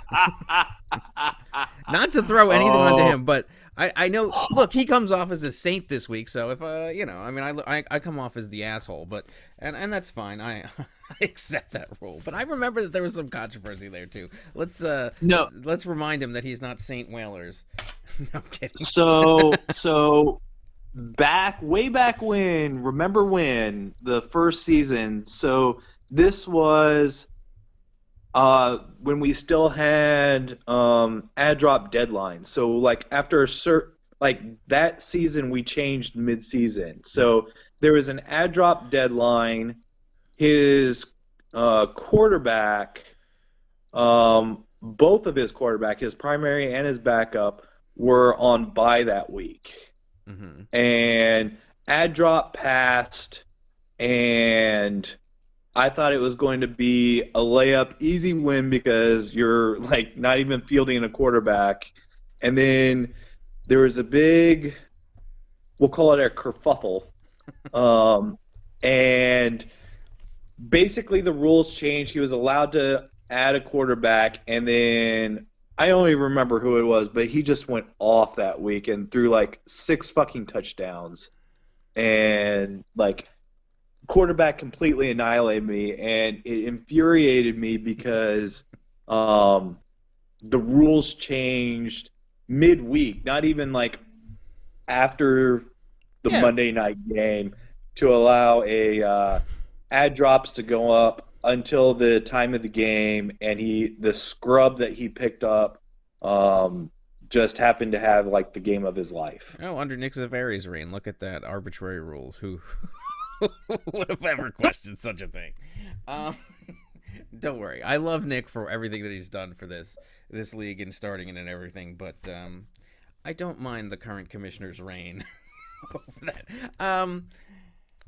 I vaguely remember. I vaguely remember. But anyway, the point was actually, the point of that little part was to at least, like I said, I'm the dickhead throw this a week. little bit of shade towards the Whalers. I understand. I know, but in addition to that, I mean, really, I hate to throw shit. I actually legitimately feel bad about things that they went this week.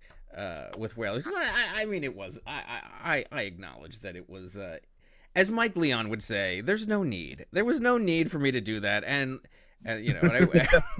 and over Brian Hoyer, really. I mean, he had a point. I have egg on my face for that one, so whatever.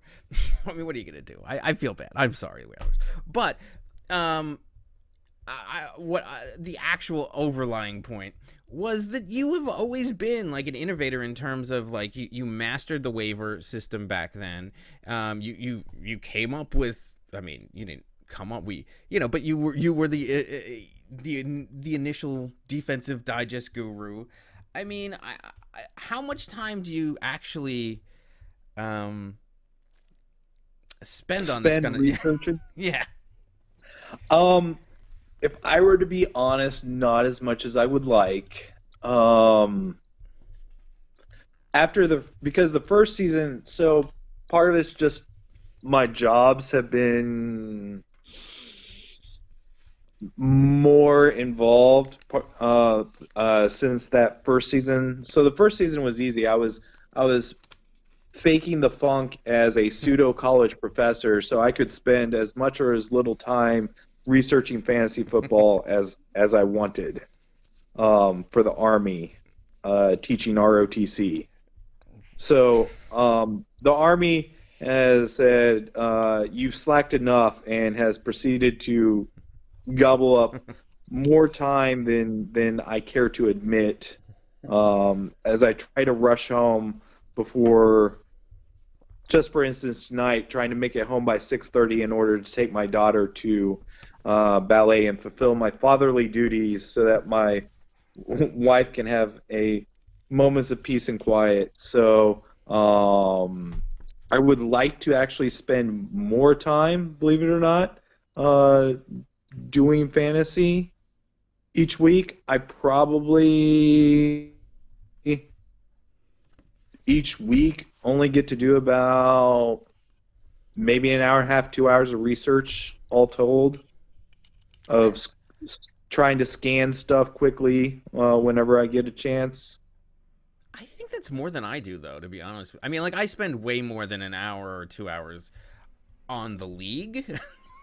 Well, yeah, with your hour and a half yeah, there's sometimes podcast. 3-hour podcasts. Yes, I spend an inordinate amount of time talking about the league. But I would say the research is actually not even that. I need to get a copy of Defensive Digest, though, by the way. I cannot figure out a defense for my life. Yeah, posting a 0 line is pretty epic on a non-bye week. Against the Jets. I'm almost thinking of not even having a defense this week, just carrying the extra player. Who cares anymore? At least you wouldn't lose points. I know. That's the one thing that I've been grateful to avoid. How much is Jamie involved in your team? At all? I'm sorry, who's Jamie? I don't know. This is the second half of Captain and Tennille over there of Starsky and Hutch. She's Hutch. She's Hutch. Hutch is giving me dirty looks from the other room as I conduct the interview, but she is not involved. Put her on. She's in the other room. She's my gateway drug into this whole league. Well, we know that, yes. But she's, which is part of the reason why you will never see a Nick team and a Jamie team. You'll only ever get a Nick and Jamie team. No, I know that. Have you thought? Is that the? So a lot of teams have moved to naming their. Even Nicky Baby moved to, becoming Zamunda. Have you considered renaming the Nick and Jamie team? Yes, exactly. To some kind of, I don't know. No, I'm kind of partial to Nick and Jamie, and there's history behind the Nick and Jamie. First ever champs. Well, no. So the real history behind the name of Nick and Jamie is when I was actually booted from the league that first season, I think 3 times before by Zavari, who accidentally thought that the game that Yahoo was setting up a default team for him to play against because it just said Nick's team. So I had to rename it Nick and Jamie so that my team would not get deleted from the league. Oh my God, Commissioner Zavari. What about a logo? You stick it. I mean, because you've had the same. I mean, I think honestly, like I look at. Some of these teams, like the Lightning Rods, I mean, he has just a helmet logo, but I mean, the man, he has a name. I mean, he should put it Lightning there. Like, you're like the Browns almost at this point. Like, I'm fine with but have you thought about a logo? No, I haven't really considered a logo. I prefer to think of this as our throwback jerseys, if you will. Mm-hmm. Remembering glory days of old. So Jamie might not have any influence on the game, but I mean, she has to. I mean, she does have history with the players. Like she went to college with us. She should at least. Does she give you advice on? Ooh, you're playing Lombardi this week. Kick the shit out of him. Like, does she have like at any involvement? No. Her advice more centers around like. When I mentioned drama going on within the center on advice of, ooh, don't make a comment on that one. You don't want to get involved in that, Matt. But that's valuable. Come on. I could have used her advice this last week. Where is she? Is she giving you dirty looks across the room? Put her on for a second. No. Now she's just laughing. She's over there laughing at us. Put her on. Jamie, you're on this call. Just pick up your phone. Pick up the phone. You're not alone. Hello, guys. Hello. How are you? We're good. How are you? That's in half of the garbage barn. What's up? What's going on? So do you... Yes, I give advice on lack of drama. That's fantastic. how to maintain the Nick and Jamie like under the radar. That's why no one pays attention to us, is because That's true. I don't get involved in any of the controversy except probably after this interview. That's always been my role. Yeah, but that's very tame. I mean, this is very tame. Oh yeah, this is very tame. I but mean, no, that's always been my role in the center. That's true. I can't deny that. Look, I was saying I needed. I needed that advice this last week, like Dave. You should have called me. I should have. Like halfway through the week, I should have been like, "Oh my god," because I have never been more exhausted. I mean, maybe it's just because I'm an old man and I actually have like a legitimate, not 2-hour job now. But I know it's terrible. No, but it's awful. But the stress of the weight of guilt over this whole thing. And then I have like, the young whippersnapper Manny over there just pouring gasoline on my fight. Even when I try to virtually shake the guy's hand, he goes and posts in there like with a flamethrower. I'm like, oh my god, I don't have this kind of energy anymore. Like I fought these battles a long time ago. And especially when I'm like, oh, it's Brian Hoyer. That was the other thing. I stepped back and I'm like, what am I fighting over? Like, yeah, about halfway through the conversation, I was like, they've lost the whole train of thought. They're just fighting to fight at this point. But I wasn't. I was like fighting to. Well, no. So I mean, I was saying this. I said this in the first half of this show was like when you accuse me of something, I automatically snap into lawyer mode, and I'm going to defend every little like point. Like, oh, you're accusing me of something. All right, let's get down. We'll get down with the lawyer thing, and I will fight you on every little legal point. But when he says, "Come on, Dave, it's bullshit what you did," then it kind of snaps me out of it and goes, "Oh yeah, it is." You know what? What am I doing? What am I doing? I'm like lost in this wormhole of just being an asshole. Right. But the worst part, I'm telling you, the worst part was when on Sunday he thought I was being serious, like with the conspiracy thing. I don't know if you saw that, because that. Oh yeah, no, the one where you quoted his comments back at him. Yeah. I was honestly trying to be funny there, and also trying to Manny being like, well, how come my guys are like Mulvaney out there going, no collusion. Oh yeah, we collude all the time. What are you talking about? No, I mean, that's really what I was trying to make fun of. Like honestly, like I think that he's colluding with Lombardi for Daniel. Come on, it wasn't even serious. But then halfway through, I was like, oh my god, he thinks I'm a like a serious lunatic. And if you read that as serious, I'm like, yeah. If you read that as serious, we were reading it on Monday, and I was laughing hysterically. I was not. I was mortified. Like that was actually like the worst I've felt in a center league in years.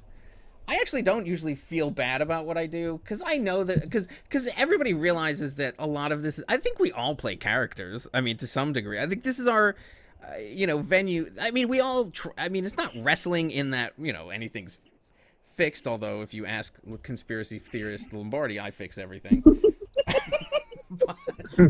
And I will say, I mean, you're a poli-sci major. It gives you an insight into a lot of stuff, like like when everybody calls this person shady or the establishment does this. It's like, I don't know. It's like, yeah, the establishment is just trying to make this league fun or whatever, or just doing whatever they do. Like, I don't know.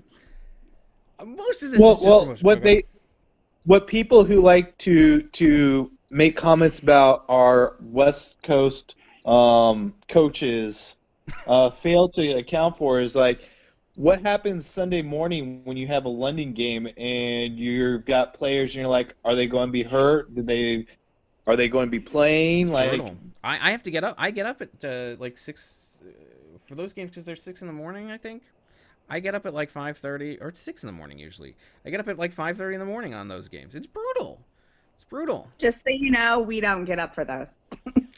Well, we don't have to because it works out nicely because by our time, our natural alarm clocks come in and have already jumped on us and demanded breakfast. Yes. Yeah, that's true too. Yeah, I mean, I like that natural alarm clocks. Yeah. Which Mulvaney is here, by the way. It's nice to meet you guys. That is the kind version. Usually I just call them my little terrorists. Oh, well, look at this. We've been joined Well, by welcome, Town's finest. the whippersnapper. Now, can you please rub in your victory a little bit to him? He needs to be taken down a notch. It's nice to meet you guys. My only defeat of the season. That's right. You know, not everyone can be blessed with the foresight to pick the winning lineup. And the only win you had for how many wins in a row, dear? The only one I had nine in a row, and then I went a 6-game losing Yeah, that's streak. what I meant. I used up all the luck the first time to dish them their one loss to start them off on a losing streak, so they cannot win the any of the undefeated records. Yeah, undefeated trophies. I do respect your team. That was an excellent victory, and you put up a lot of points. I think you had the most points that week as well. It was.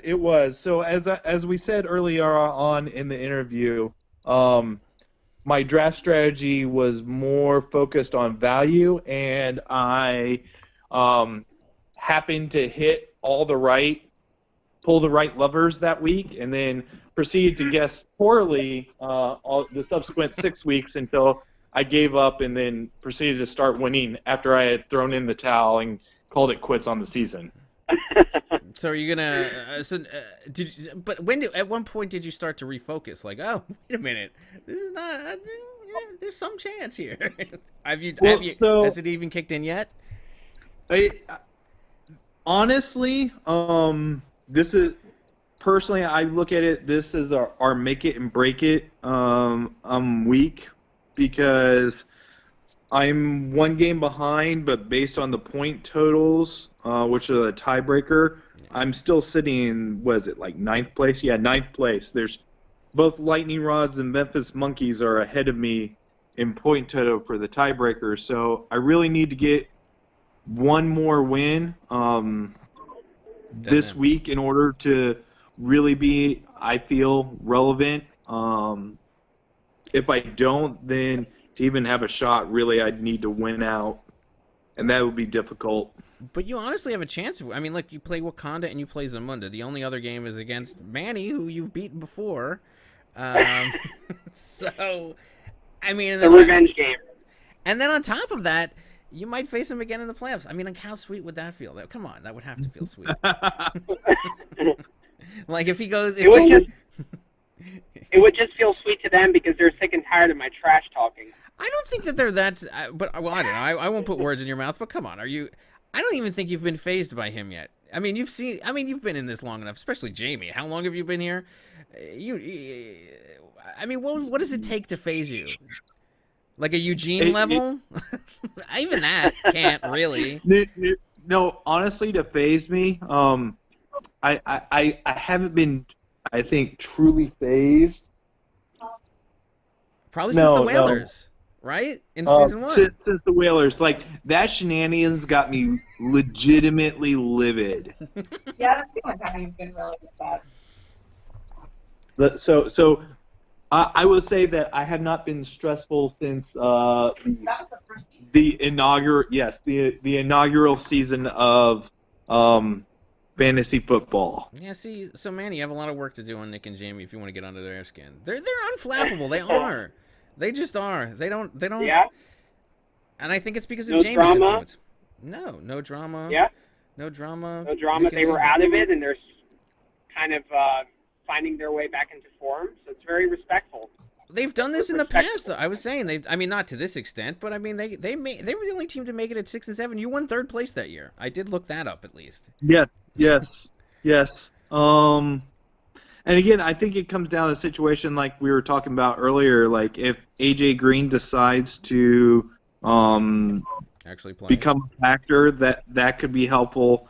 And then I am definitely not regretting spending the $20 on the Pittsburgh defense. I got to admit. No, that was a good move. It's definitely panned out better than my pickup of Baker Mayfield. Yeah, yes. I mean, you can't argue with that. I mean, but between him and then Ronald Jones, I mean, even what did Ridley do last week? Well, no, only 7.7. Never mind. I have nothing to say there. But whatever. All the rest of it, All right, so this question is more directed towards Nick. So earlier in the season, as you recall, I offered you DeAndre Hopkins for Henry. Now, did you just forget I existed? Because you said I'll get back to you tomorrow. Did you just decide, never mind? I think I didn't forget you existed. I felt a little bit bad about it. Okay, happens all the time.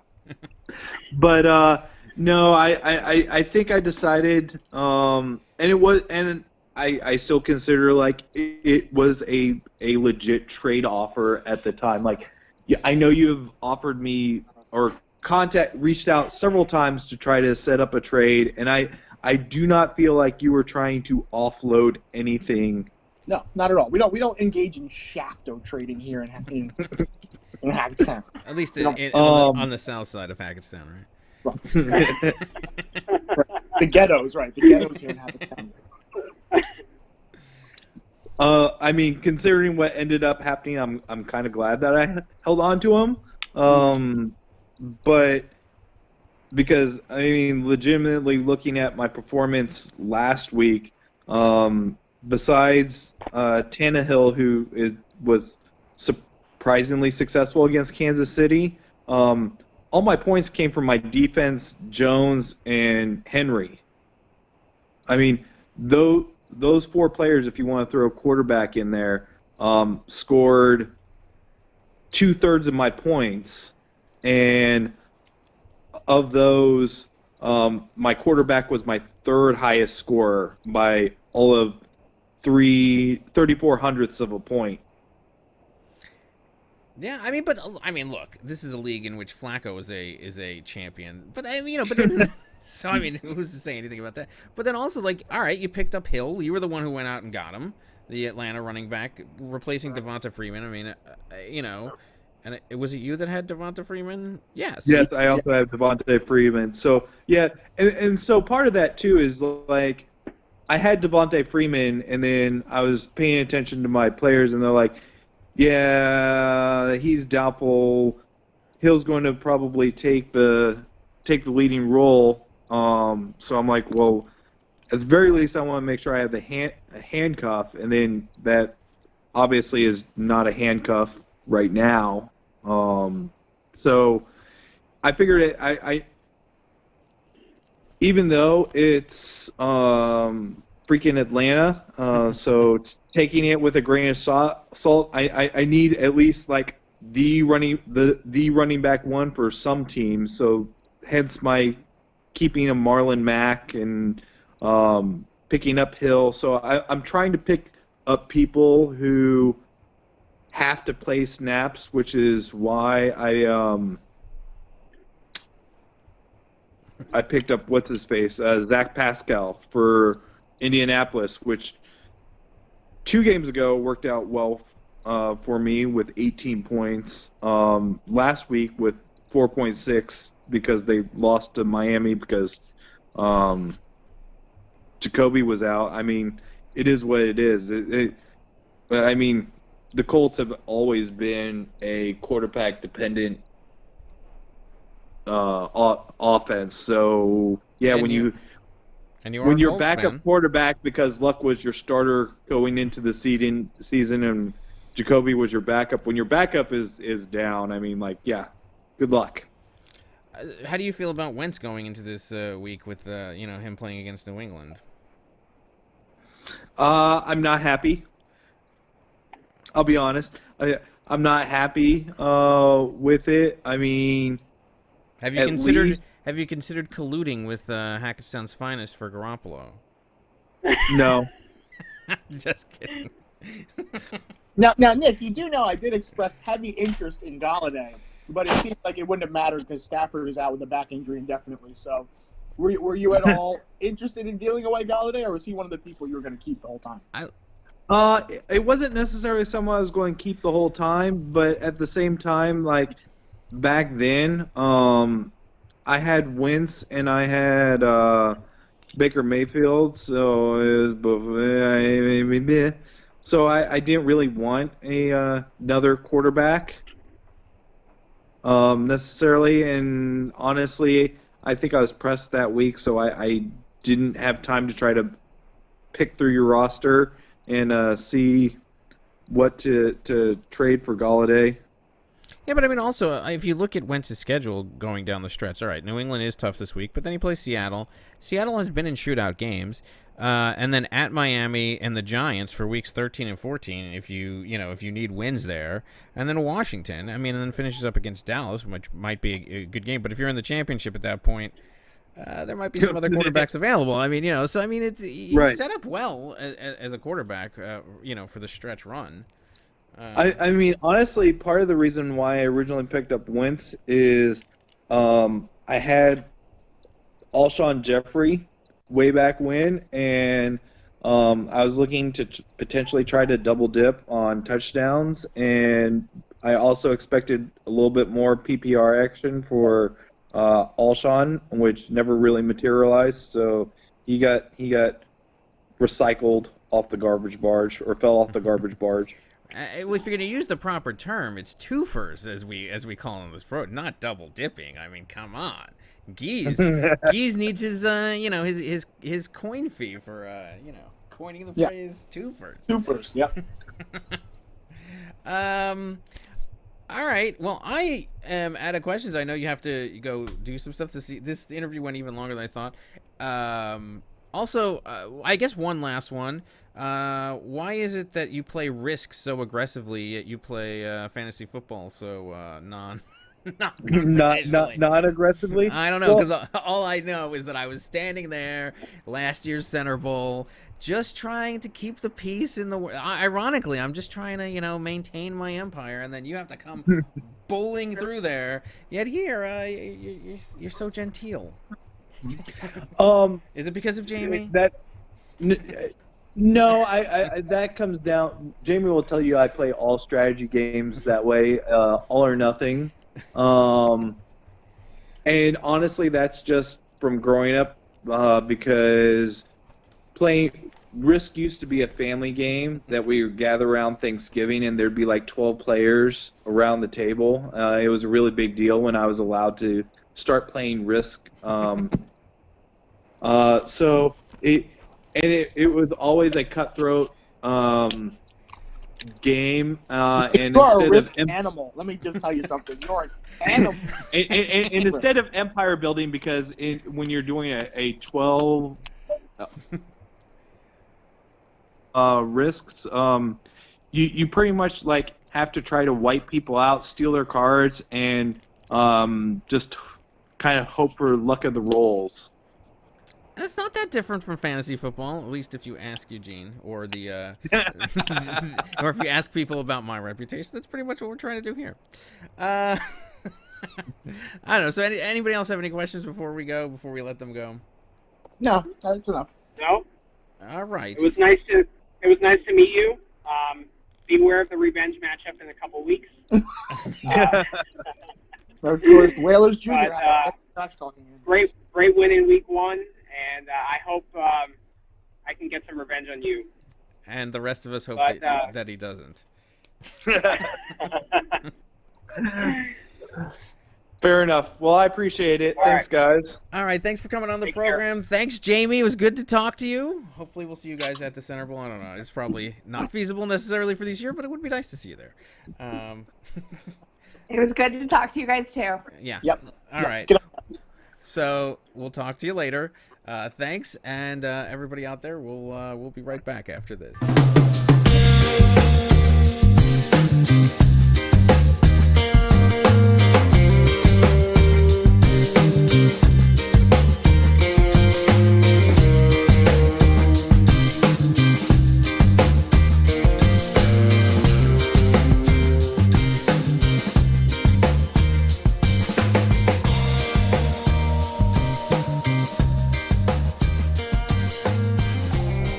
Welcome back to the show. So look at that. We did So much was accomplished in this little, in these little breaks that take 20 seconds. You went to an entire hockey game. You're back from the entire hockey game. We didn't know if we were going to get Nick and Jamie. We got Nick and Jamie. Look at all of that. Wow. There were so many ads and drops. Let's look at that. Well, first of all, we got to look at the standings. Who's at the top? Oh, yeah, I forgot. Who's the trash team? I'm not sure. Yeah. The guy's been on top since... Well, no, he actually overtook the Whalers recently. Yeah. It's week 6 or something. That's it. Yeah. It's back when you were called Booger McFirst Place. Booger McFirst Place. Then moving into second place, look at this. The 1603ers but we're 2 games back. There seem to be like gaps. Like last week it was like there was like 2 of each. Now it's kind of just there's a bunch of gaps. So there's a 2-game gap there of the 7-3 teams. So there's the 1603ers, the Whalers, and the Blues. We all have the same record. It's second place with an asterisk, though. Yeah, I mean it's second place by points. Okay. Right. Yeah. With a little bit of collusion, according to some people. Well, yeah, but you were the only one who benefited from it theoretically. So the finest over there at the top, Okay. Pissing down gasoline on the rest of the league. Okay. Then the Hagglers. Look at this in a playoff spot, number 5. Look at that. At 5. Very nice. And that's after another 2-game gap. So you have the 5-5 with Tillett Trey, and you actually have more points than him. Wow, that's quite impressive. Then you have no gap, but you have like all the rest, like 1, 2, 3, 4 teams in the log jam trying to get it. I mean, they're all just getting in, but they're log jammed. They can't. There's a jam of logs that they can't. None of them can break through. They're all at 4 and 6, led by the Lightning Rods, then the Monkeys, Nick and Jamie, and the Panthers, and then another 2. Well, this is more. Yeah, this is a 2-game gap. Another 2-game gap down into the bowels of the league. Well, it's our new nickname. We call them Twix.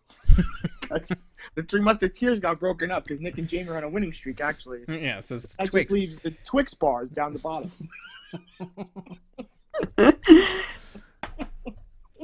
And it looks like Eugene is the nougat or the caramel. Somebody's the nougat. Somebody's the caramel.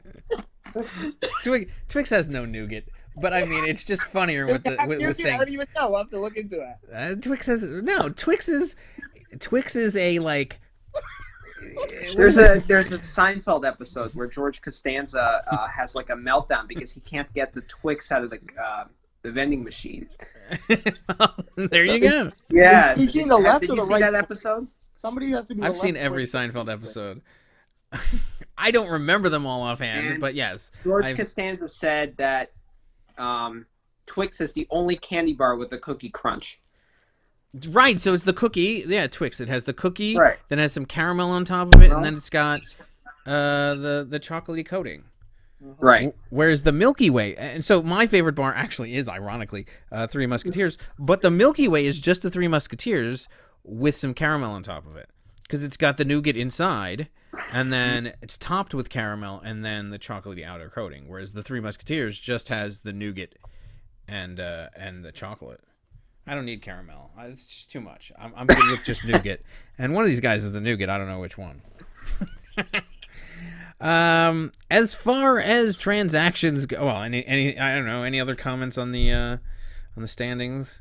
It's really interesting. I mean, like, it's so competitive in the clumps everywhere. Oh, and by the way, you've officially. Here's the deal. Technically, with a loss, depending on the point totals, the Hagglers can actually stay in 5th place. I was just looking at this. Because the only team that could overtake us is the Lightning Rods. But depending on point totals, even with a loss, the Hagglers might be able to stay in 5th. I mean, that's true. Yes. Well, you're going to 5 and 6. Oh, so I'm not so sure. Oh, the trash talking has already begun. Well, I can tell you that Hackettstown's finest, even with a loss, would still be in first place. They're the only team that has clinched a playoff spot, so congratulations. You have mathematically, you get the asterisks. Yes. Nobody else has it yet. Okay. So I haven't clinched a bye yet. No, that's that. No, that usually takes. I'm sorry, young Padawan. That takes at least until towards the end. You have to have clinched first or second. Like that's a much higher hill to climb. Although you're getting there, you still have a 2-game lead with what, 3 games to go. Yeah. I guess a win this week. Oh no, win and three losses by the 03ers, the Whalers, and the Blues would get you. Yeah, it's because I'm playing you. So that's why I can't clinch the bye next week. Yeah, unless I fall behind. I don't know. I think you'd have to clinch that like in the second to last week. Yeah. Or the last week. You can't do it this week. Mm-hmm. I think Dave's Secret Crush is are they? No, they're not. They still. We talked about this. They're not mathematically eliminated, but they are actually eliminated because 6 of the or 7 or what was it? 7 of the 12 teams would have to lose in order for them to have a chance. And that's more than half the league, and more than half the league is not going to lose next week. So yeah, there's that. Yeah, and as far as transaction goes, so what was the big transaction this week? I didn't even actually pay attention. So I guess it's Brian Hill, whatever, for $40. I mean, Nick and Jamie seem to like spending a lot of money. I mean, we kind of got into this when they spent the $20 on the defense, but they spent some money. $40 for this guy that's going to play like 1 or 2 weeks. I mean, he's a good pickup and he's necessary, but when they commit, they commit. Yep. The lightning rods actually, flinging the dough around after it's been so long. Shopping at Hollister, they got tired of Abercrombie and Fitch. Who is Hollister? I mean, I know the Seattle tight end. I guess they're playing for the Trey game. I don't know. I mean, look, I don't shop at Hollister because any mannequins that have a 6-pack are a signal to me like there's nothing for you in this store, buddy. But you know, $20. All right. I mean, if you have it, spend it. You know, whatever. The finest you picked up with your standard 8 for the defense. You picked up the Oakland defense this week. Who are they playing? Cincinnati. Oh yeah, that's a good pickup. Griffin, so you assume it's Griffin, was picked up, the tight end from. Is he the Texans tight end? He's on the Jet. The other one? Oh, he's the Jet. Oh, he picked up the back. Oh, okay. So the Herndon injury happened. And he's like, you know what? I need some more Jets. For this stretch run, I really need some more Jets. So there you go. He picked him up. The Hagglers, I guess, had enough of Madison. I'm tired of getting the backup to Dalvin Cook. So the sweepstakes is back on. I know. Whoever wants the new Dalvin Cook, he's out there. Yeah, November 13th, the day that anybody who's old enough to remember The Odd Couple, you know, that's when Felix Unger moved in with Oscar Madison. Maybe you should treat yourself to some Madison. We picked up the Carolina defense. That's largely because there is dog shit left. And I don't know, we figured we'd give it a try, and we don't know what to do, even though I'm still considering just not even playing a defense at this point.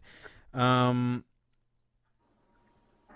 Monkeys are dumb and dropped Gordon, who probably will be picked up before the end of this broadcast. Now that I even mentioned, I almost should skip over that. Why would he? I don't see him. I'm looking right now. Somebody else must have picked him up. I don't know. Yeah. I hope so. So yeah. But what he doesn't realize, I don't know. Everybody race to your controllers. Geese, get on it. I'm not even, I can't, I refuse to say anything because he will have been swooped. If he's not already swooped up, he had to have been. Why is he dropping him?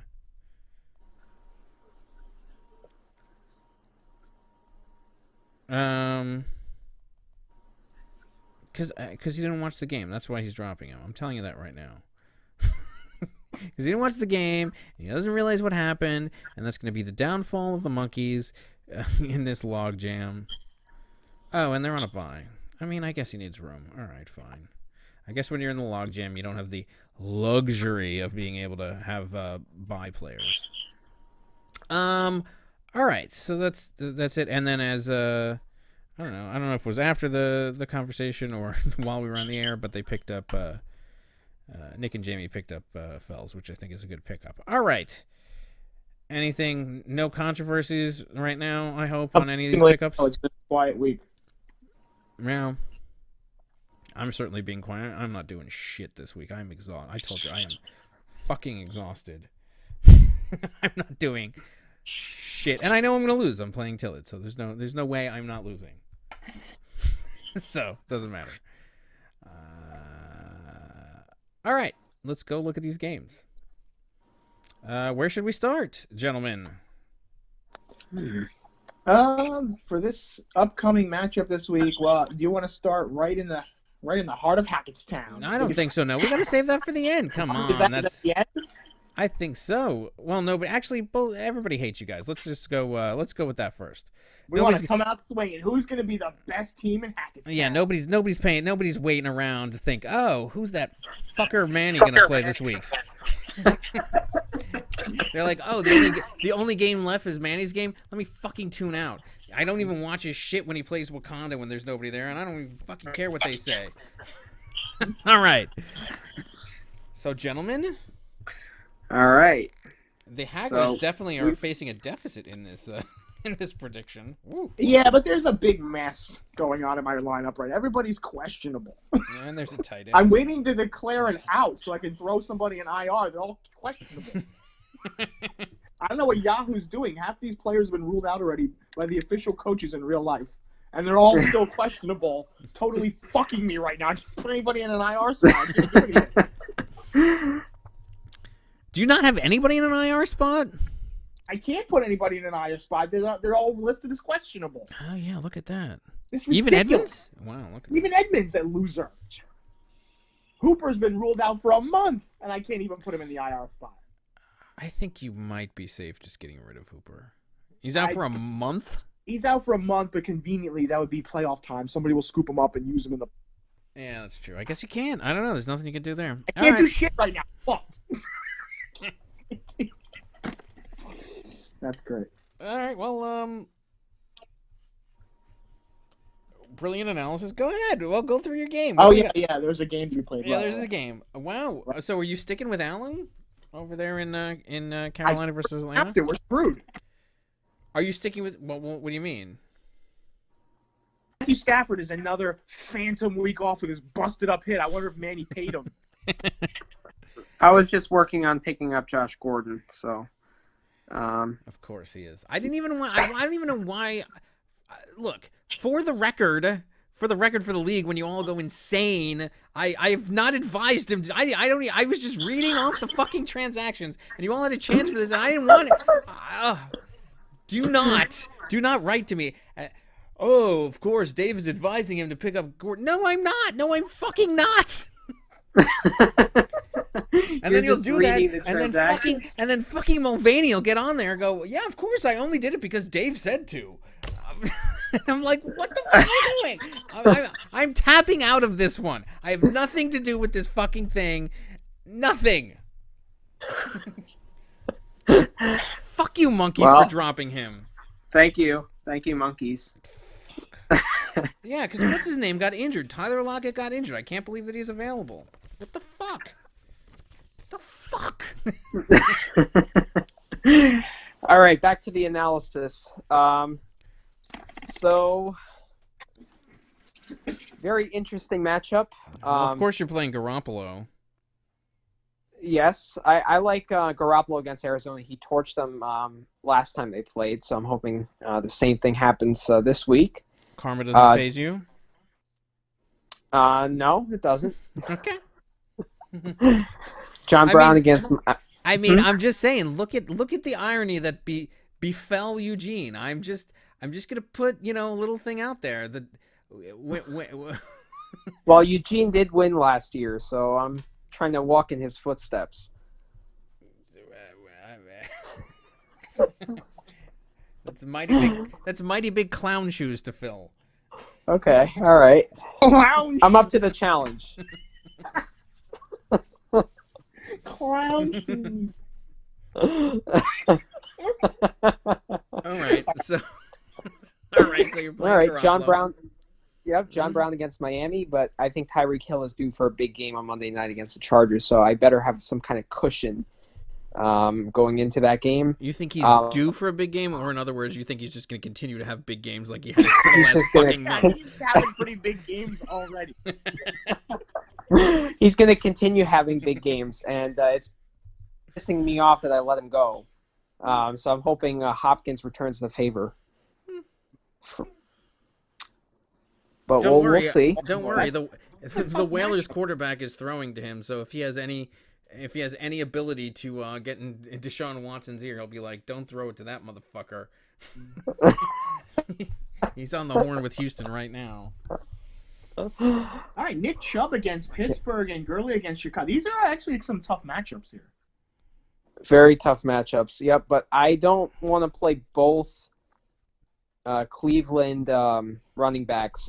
That's a little bit risky, so I think I'm going to roll with Chubb. Oh, yeah, because Hunt is getting a lot of touches.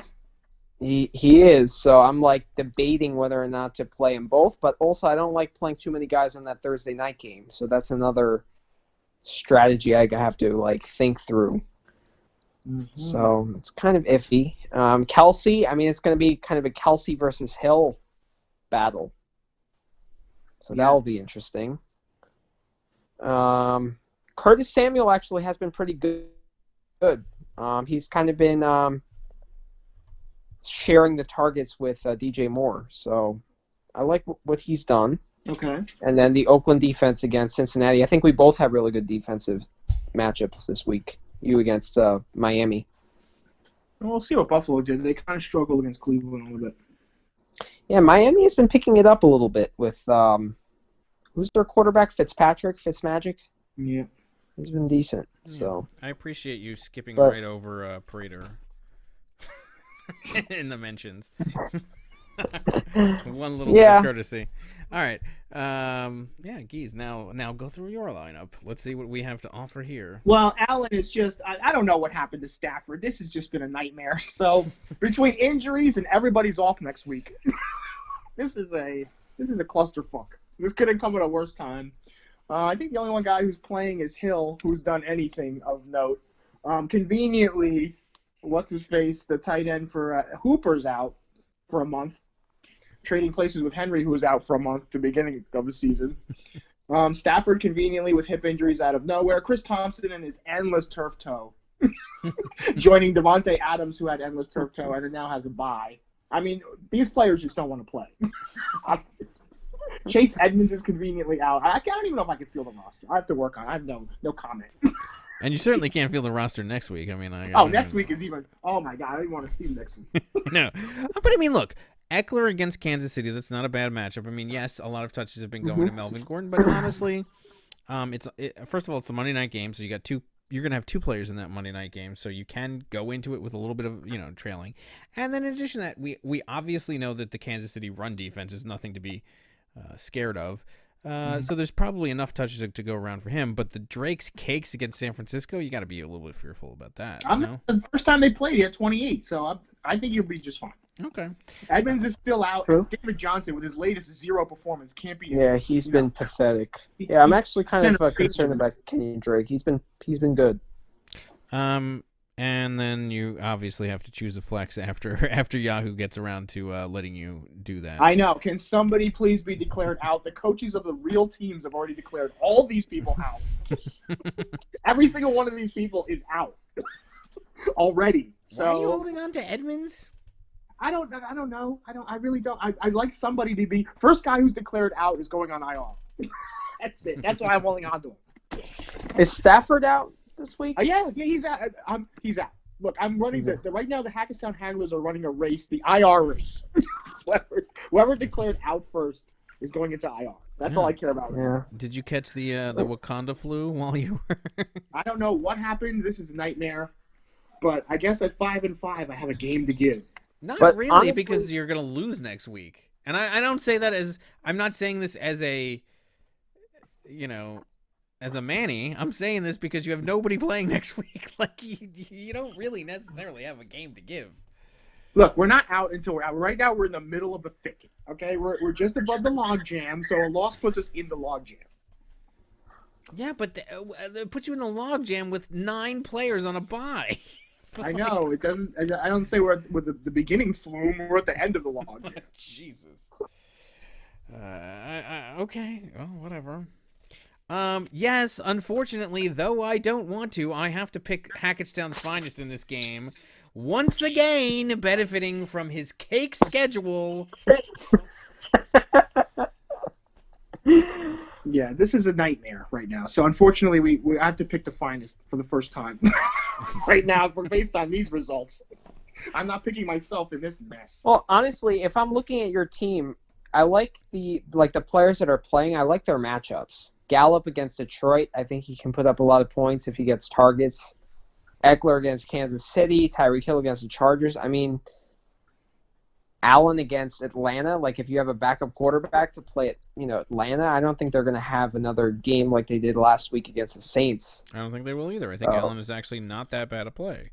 Absolutely not. So, and my 2 running backs have tough matchups, and Gurley has been pathetic recently. So, I still think there's a little bit of cause to pause for me. Cause to pause. Cause to pause. And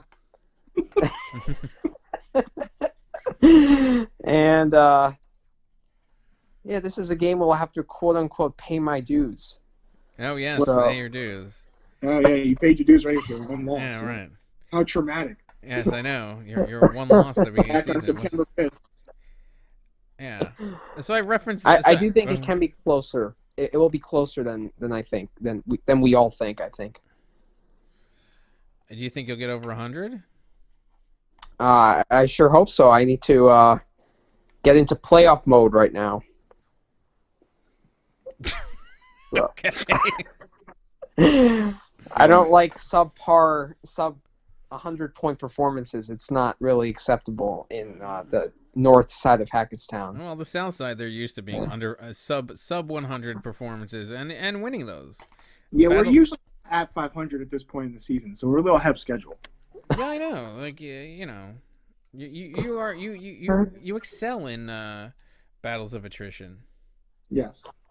Yeah, it should give you cause to pause. All right, moving on to the next game. I don't know where else. Let's see. I should actually. We're getting down to like the end of the season. I should actually pay attention to what these games are and who's interesting and who's not. Well, here's the thing. One of the reasons I'm not so concerned about is 3 out of the 4 4-6 teams could lose, putting them at 4-7. So even with a 7th loss that the Hagglers are destined to get, according to Dave, it still puts you in the thick of it. Unfortunately, I'm using it based on your thing. You're making it sound like I'm trash talking you. I'm not. I am the team that always thinks that I'm going to lose, no matter what. I always think I'm going to lose. If there is a way that my team can blow it against you, we will. So, not only that, we'll have like a devastating loss that's going to like ruin our chances of the bye. I'll be distraught, and then I'll have people coming out of the woodworks. Oh, you just threw the game so that Geese could win, and I'll be like, what? As you rub salt in my wounds. All right. McCaffrey is questionable? He's always questionable. They do this every week. There's not even a risk of him not playing. They've literally done this every week, and every week he goes out and plays. So don't make no never mind. Ron Rivera is a lunatic.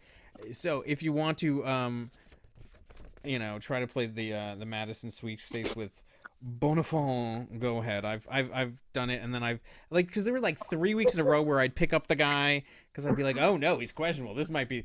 No, it's not happening. The guy is a Hulk. He goes out there, and they just do this literally. If you watched it every week, they've said this about him. So yeah. Anyway. So let's segue into that. Let's go into the 1603ers versus the Tillett Trey team. Yeah.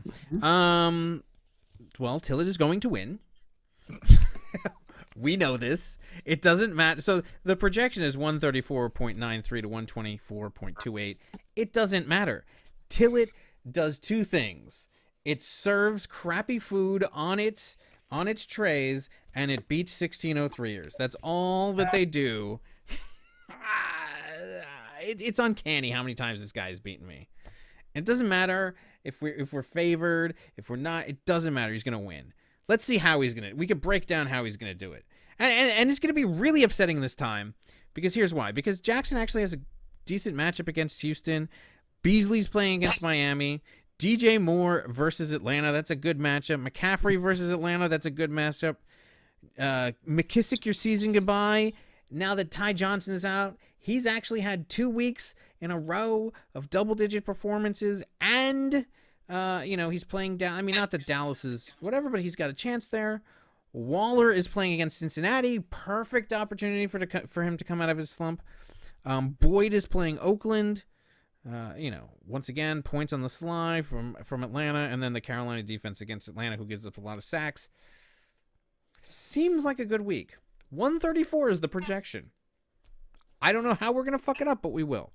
And this is who we're going against. Tom Brady at Philadelphia. Julio Jones at Carolina. So, all right, he's involved in that game as well. DJ Chark at Indianapolis. David Johnson, who's probably not even playing, is going to go against San Francisco. That's going to be even more ironic.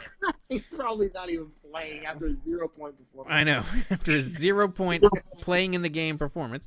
Fournette at Indianapolis. Garrett Everett versus Cincinnati. Clam Crowder at Washington, going against his old team. Ooh. Marr at Detroit, and then the San Francisco defense versus Arizona. I do think San Francisco. He's going to win on his defense. I think San Francisco is going to get 50 points and beat me in this game. I think that's what's going to happen. I don't know. How the question of this game is, how are we going to blow it? Well, I got to tell you, Leonard Fournette is back in the lineup. That's definitely cause for concern. Clam Crowder, I'm not even sure what to make of the Jets. Chark has always been decent. Brady's going to be pissed after his loss. That's not going to be good. Philadelphia's going to feel the brunt of that. If Jones scores anything, that directly affects your defense.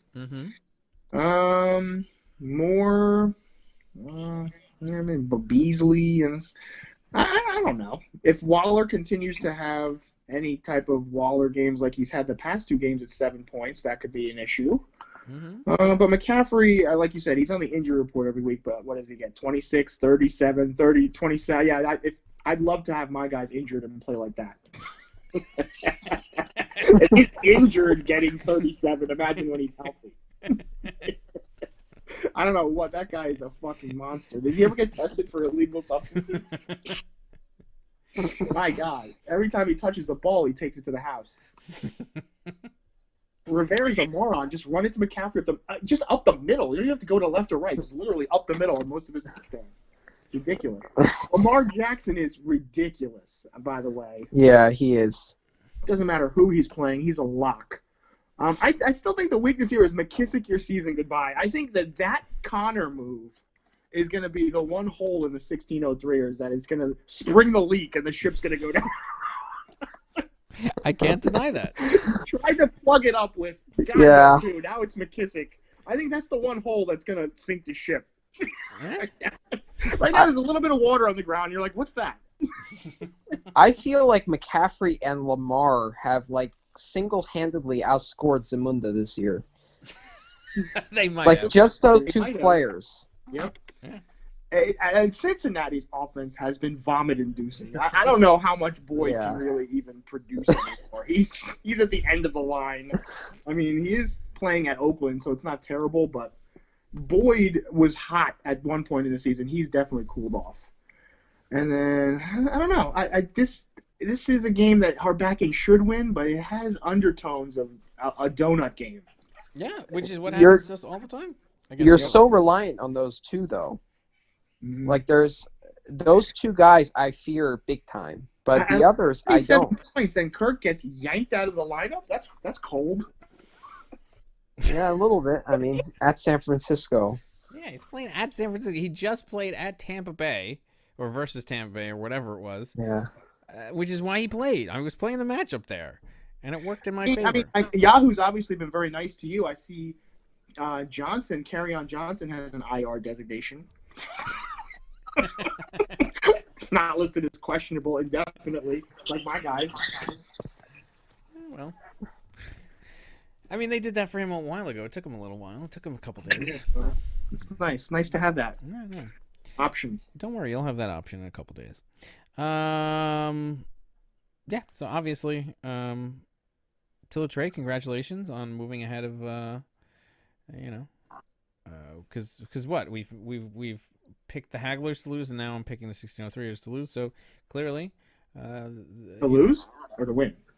Me? Or I told you there's no way that I'm beating. I never beat this team. I never beat them. Second place is up for grabs, so that you better win. I won't. We'll see. We're the chokers. That's what we are. We're not winning. This is the exact kind of game that we'll lose. No, we're losing. Speaking of losing, let's move on to. We might as well go right down the line. But are you? What? Oh, sorry. Go ahead. I guess I'll let you get an official pick. I'm gonna pick Dave Harbacken in this one. I'm not even close. 1603ers. I would have to agree. I think Lamar and McCaffrey will continue to ride you home to victory. Yep. They're going to ride me home, or I'm going to ride them home. That's interesting. They're going to come in and ride me home. I didn't know that I was so valuable to Lamar Jackson and McCaffrey. All right, they're riding me home. Yeah, okay. They'll ride you home. I don't know. Booger has a different analysis. I know, exactly. Look at that. It's an illusion. You think that it's them, but it's an illusion. All right. Where are we moving to next, Geese? Well, I was saying the champ was here. The champ was here. I think he's pretty right. All right. All right, Dave Seeker Crooks. All right, versus the Whalers. Get your gasoline and blowtorch out to just rub it into the Whalers even more. I mentioned this after the thing. Because I had mentioned the game between me and Whalers that started our rivalry yesterday. But the thing was, the reason why it was such an intense series and everybody was in there watching it is because Whalers went into the game, because that was back when we had press conferences, and the Whalers comes in and says, I mean, there's a lot of tough teams in this league. I respect everybody, except for Dave. They're a joke.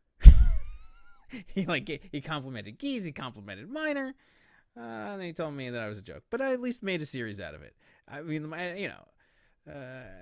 that's why it was so significant. So when you come in here and you spit in Whalers' face, and then I think everybody else kind of just got up there and maybe defended me a little bit, kind of like I'm doing with the Whalers now, because they're like, who the fuck is this punk that's coming in? And then lo and behold, 20 years later, you don't even remember why Whalers is like your rival. You're like, I don't even remember, but you're just like, yeah, he's my rival. I just don't, and not even like a rival like we say like this time. It's just like, because obviously he's been way more dominant than I have in terms of success. But like, why don't you like that guy?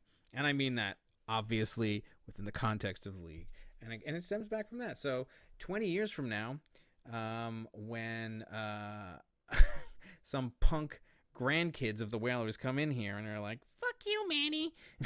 You suck. In the virtual reality fantasy football league that we're playing in then. And you're like, I paid my dues. I had a tough game. I had to go into the fourth quarter to beat you.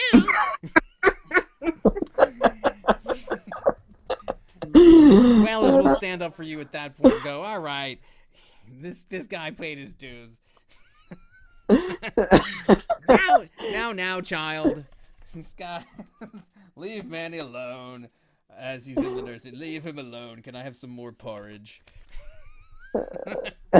Anyway, in the meantime, that has not happened yet, so fine. Get out your your gasoline and blowtorch, as the Whalers are projected to win 132.67 and 109.55 against the champ was here. Now the champ was in trial last week when he said he didn't have time to review anything. So he's in the appellate division this week. We've already agreed. Right? Yeah. So he won't have time again. But at 2-9, I think that's already 2-8. I think he's done. But 2-9 is definitely the champ was here. Yeah, the champ was here, and we all know that $5 doesn't mean shit to Eugene after being quite a successful attorney. He's like $5. So right now he's won $10, so I don't think that's paid for parking. I know it doesn't. Yeah, it doesn't even pay the parking at the appellate division. All right. So Deshaun Watson at Baltimore. I mean, theoretically, I don't know, whatever. Michael Thomas against Tampa, but Jesus Christ, he's going to annihilate this man. Allen Robinson against the Rams. I don't even know. Whatever. Gordon against Kansas City. Ouch. Singletary at Miami. Cook against Tampa Bay. Damian Williams at the Chargers. Tucker and Los Angeles. That's the Rams. Going against, who does the champ have? Kirk Cousins versus Denver. Godwin and Evans. Is he playing them both? Yeah, of course he is. Versus New Orleans. That theoretically should be a shootout. Amari Cooper at Detroit. Chris Carson versus nobody. He might want to change that. Josh Jacobs versus Cincinnati. Witten at Detroit. His kicker also has nobody. And the Minnesota defense. Yeah, the champ might want to try to do something here. Will he play Montgomery? It's past the trading deadline, so you might as well. Yeah, play Montgomery over there instead of Chris Carson. This is his opportunity. Come on, man, do it. I'm going to be pissed. Not because look, Whalers are gonna blow him off the planet in this week, no matter what. I'm sorry, it just is. But I'm gonna be pissed if the perfect opportunity to see David Montgomery is there and he doesn't even play him after the trading deadline. It's gonna be insulting. Champ, you better. I don't know. Lombardi used to listen to the show because you're relevant, and you have to be. I was very happy to have Nick and Jamie on this week, but it also might have been good to have Lombardi on this the week he ate to brutate him. And he's just got to be. I'm telling you, he's got to be walking around that office with like a rock hard boner, just like, oh my god, I just fucking. oh, where's the champ? He's got to be enjoying every moment. So do you think he was really in the appellate division, or he just made that up because he's losing? Well, he never said he was in the appellate division. He said he was in trial the last 4 weeks. No, that's right. You conveniently during a losing streak, that's when the trials are. Because he's trash talking when he's winning. I know. Also, I haven't heard of trials being played on Sundays. I don't know. Or sorry, not being played, being, happening on Sundays. They're weekend trials, of course. Yeah, they're weekend trials, of course, right, exactly. Yes. He only wants to be on the podcast after a win, though, right? I think that was Lombardi, which is why Lombardi, well, we'll get into Lombardi's game next, I guess, but he's coming in. We need to try to get him on the show next week because I really want to hear how much he's rubbing it into Eugene. Anyway, Lombardi, since you have to be, this has to be just a huge ego boost. Please go into Eugene and tell him to play David Montgomery. His fans are clamoring for it.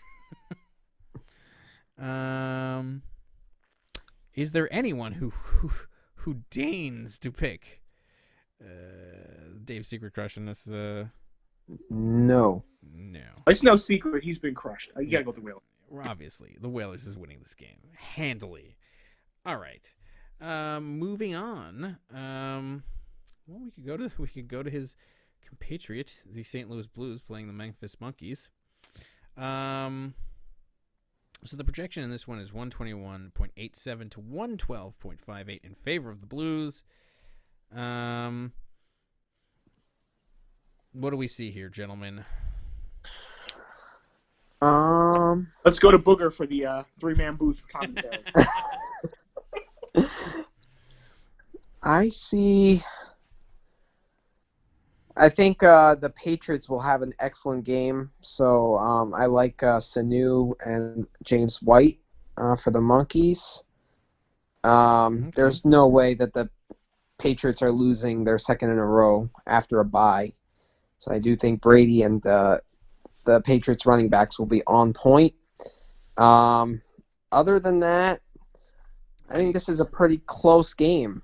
How do you feel about Andrews versus Gryffindor? I mean that, like, what? Who? The Baltimore tight end? Yeah. Look, the matchups. All right, Mahomes versus Winston. I think Mahomes does better than Winston. Beckham versus Jones. That might be an advantage for Memphis. I agree with you on Sanu. Yeah. But then Dalvin Cook. And right. James White. They should both do well. Versus Coleman and Carlos Hyde. I think the Monkeys have the running back edge. They definitely do. The Blues has the tight end edge by far. Mm-hmm. I think Samuel will have a big game because Sanders will be out. So yeah, that's definitely a good play. And Smith-Schuster's not been good. And both defenses are bad this week. So Fairbairn's a pretty good pickup actually for the Monkeys. He's been good as a field goal kicker. Yeah, he's been good. Close matchup. I think Mahomes and Andrews will have to carry the load for the Blues, but I'd have to slightly go with the Monkeys. Interesting. Because of the running backs? Because of the running backs, I think Jones Jr. will be decent. I think Winston will have a pretty good game, kind of keep pace with Mahomes slightly. But the running backs are much better for the Monkeys, so I think that's what gives them the edge. So you're saying the Blues are not going to be on the show next week? Is that your prediction? That's my prediction, yes. Jeez, do you predict that No. I need the Blues to win this because they're the logjam that is beneath us. So I'm already counting on this loss. I don't know. You know, honestly, I'm looking at it. It's a tough matchup. I think it really comes down to how good Mahomes is this week. I have Tyreek Hill, so I need him to be. I need Lombardi to just bust out the whooping stick here. Or maybe you could just try to, like, play and beat the fucking finest. Yeah, I'm waiting for an IR spot to open up. Who are you going to pick up, though? I know. You've waited so long that it doesn't even matter. You've held on to Chase Edmonds so long that it doesn't even matter. I mean, you're giving me some cause for pause. Pause for pause? Yeah.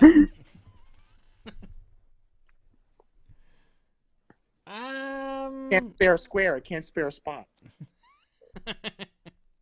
Spare a square. So, well, what do you? All right. So you are predicting the Blues to win? Yes. I think the Monkeys picked. I actually agree with the finest on this. I think the Monkeys pull this out, and we are disappointed, and we are going to have to scramble for another guest next week.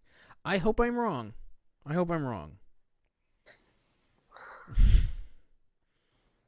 Do I hope that I'm wrong? I don't know. Maybe we'll invite the Monkeys on. We've had him on for. I guess we'll invite the winner. I definitely would like Lombardi to lose. I mean, if I have a rooting interest in this game, it's certainly to have Lombardi lose because then that gives me one game of buffer between myself and him, and then then it's me and Whalers really. I mean, and Whalers is tough. Well, the Whalers are going to win this week, so.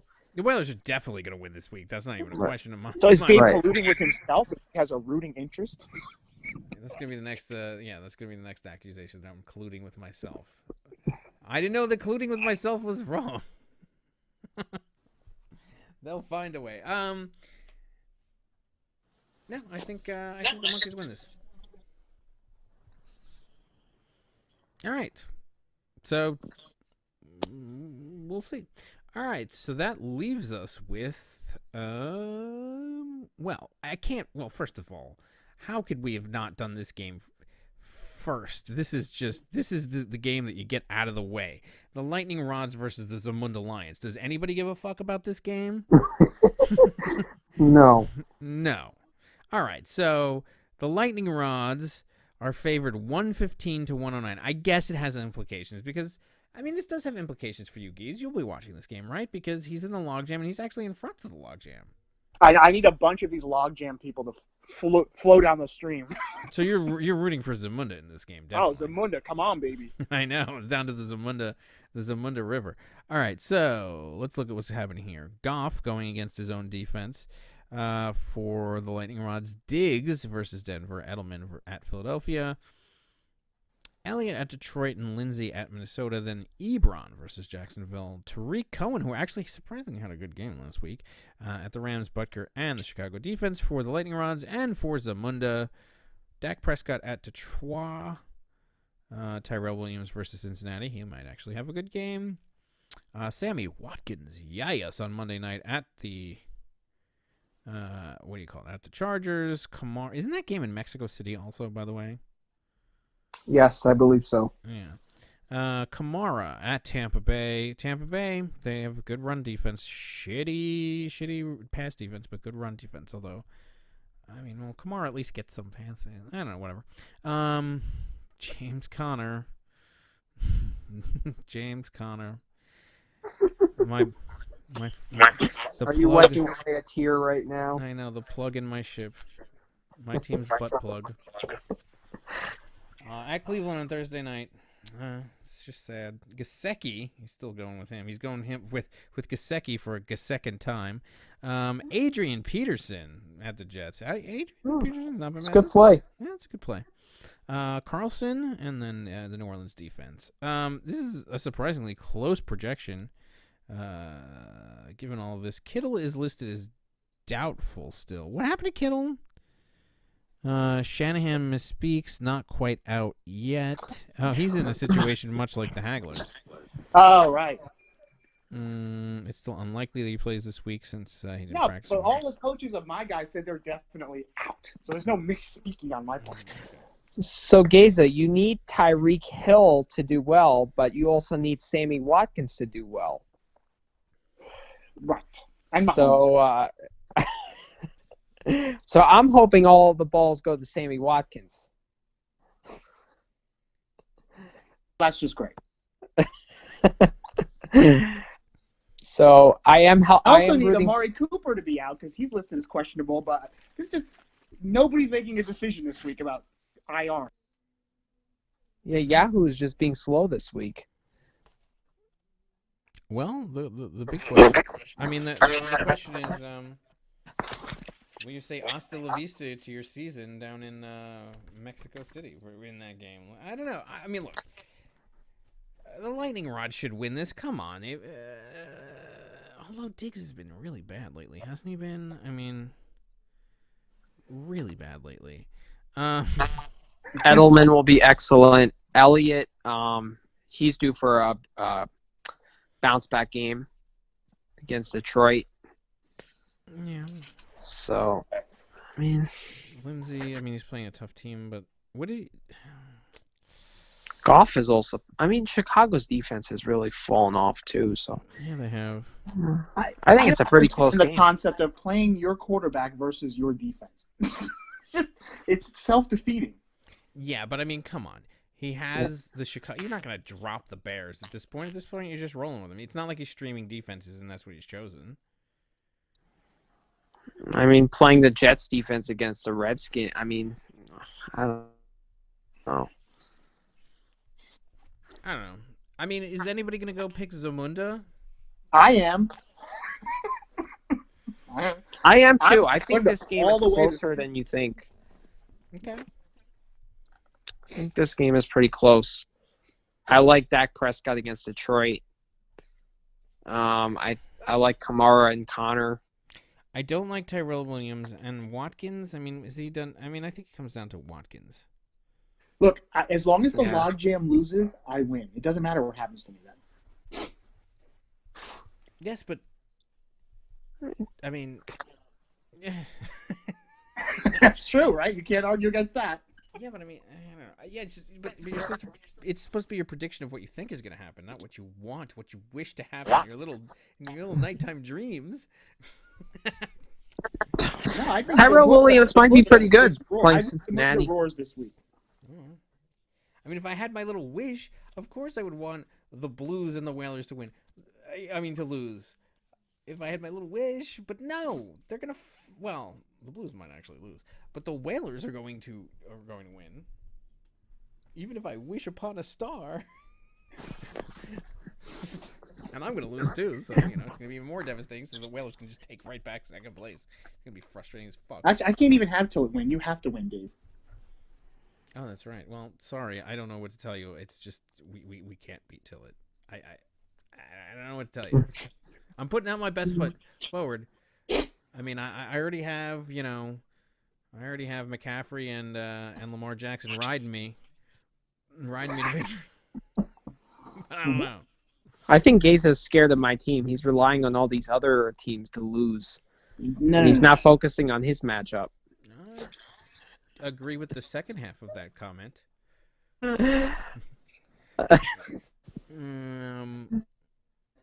Anyway, all right. So you're both picking Zamunda in this game? Wow, what? I am, yep. Dogs and cats living together. Mass hysteria. All right, I'm picking the lightning rod. Hey, if Zamunda can beat you, he can beat the lightning rods. That's very That's actually not insulting to me. That's like wrapped up in sounding That's a like zinger and a half right there, throwing zingers out. No, that sounds like it's a zinger against me, but it's really not even. That's like actually a compliment. Like, oh, if he could beat like as glorious a team as the 1603 is, he can certainly beat the Lightning Rods. That's actually an insult to the Lightning Rods. It's not an insult to me. Like, thank you for the compliment, actually.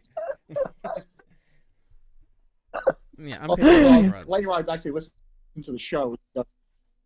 He's actually one of the first ones now to listen to it because he, what do you call it? He subscribed to the YouTube channel, so he gets the notifications when it's actually. He doesn't even have to wait anymore for the things to come out. So, shout out to him and all of his money.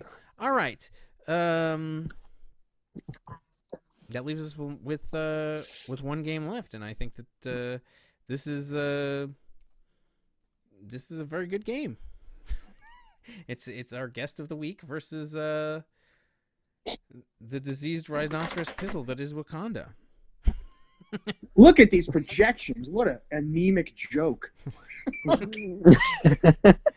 So the projection right now is 107.81 to 106.51 in favor of Jamie. Your projection minus a flex player is higher than their projection. Wow. Wow. And looking at these putrid lineups, I'm not surprised they came up with these numbers. Look at these players. Look at these players. Yeah, and that's if Cooper Kupp scores 17.81. Oh my! He scored 0 last week. Oh my God! They're giving Cooper Kupp 17.1. Oh my God! Yeah. When was the last time he got like 17? Yeah, against Chicago. When was the last time he got even points? All right, he got 35 against Cincinnati in Week 8, 0 in Week 10. All right, so it's only one, quote unquote, one bad game. But against San Francisco, he one very bad game. One very bad game. Oh man. All right. Well. And he's got wow, look at back. this. Once Nick and Jamie are pretty much done at 1 o'clock, except for wins.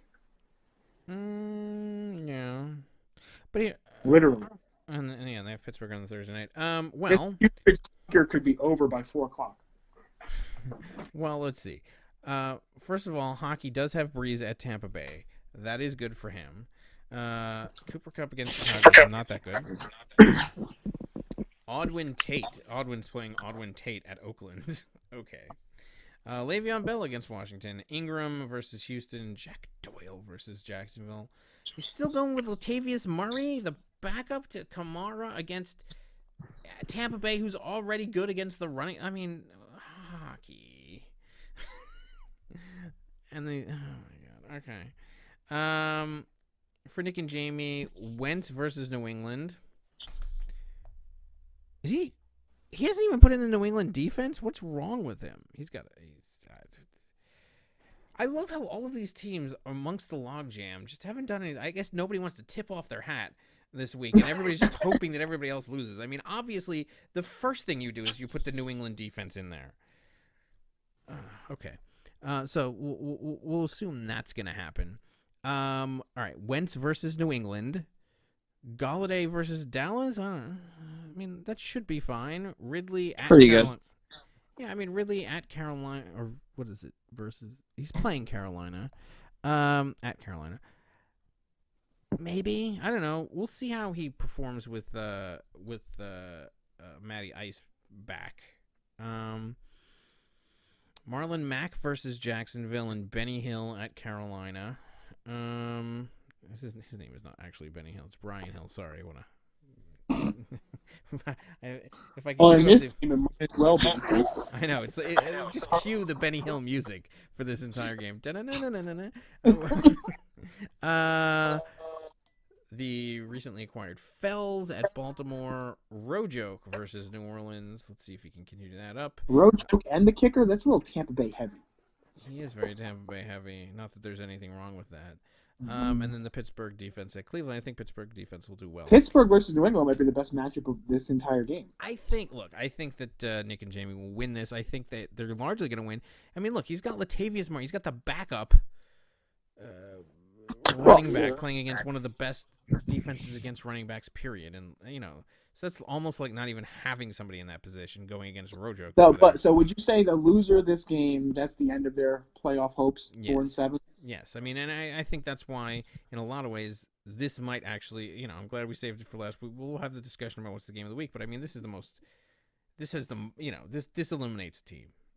Whoever loses this does not have a chance anymore. No, go ahead. If he puts in the New England defense for Kansas City and he puts in Sony Michel in for Latavius Murray, do you still give the edge to Nick and Jamie?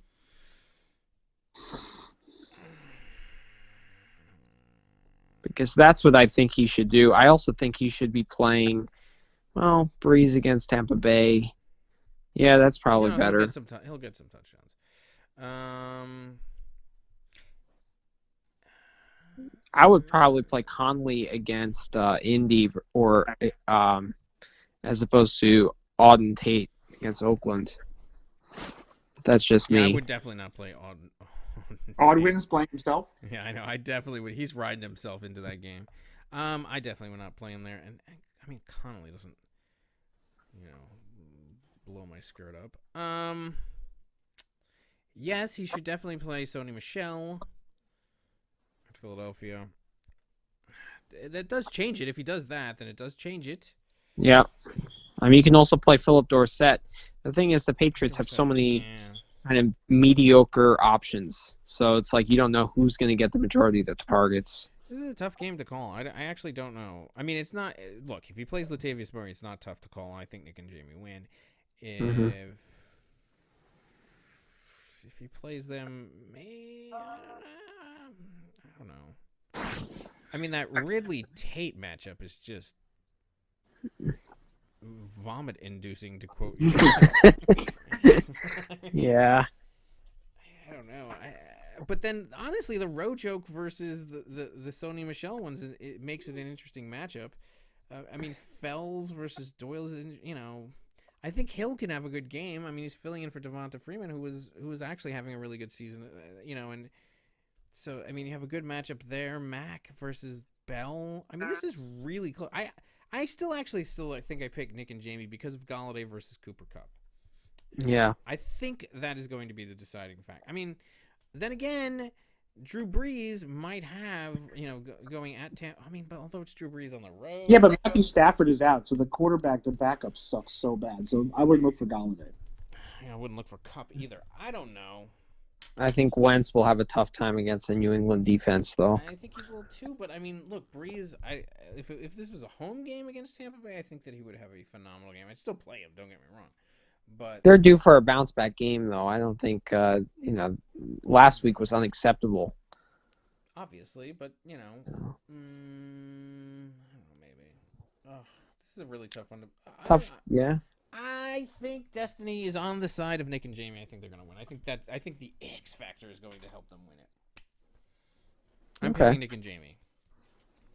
I'm going to pick Wakanda, but they have to make some moves with their, put in the players that should be playing. If it's this lineup, then definitely Nick and Jamie. Right. Yeah.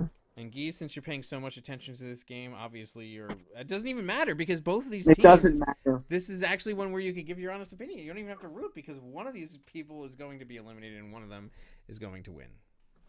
Yep, I have to go with Nick and Jamie. I'd like to see this little Cinderella story continue.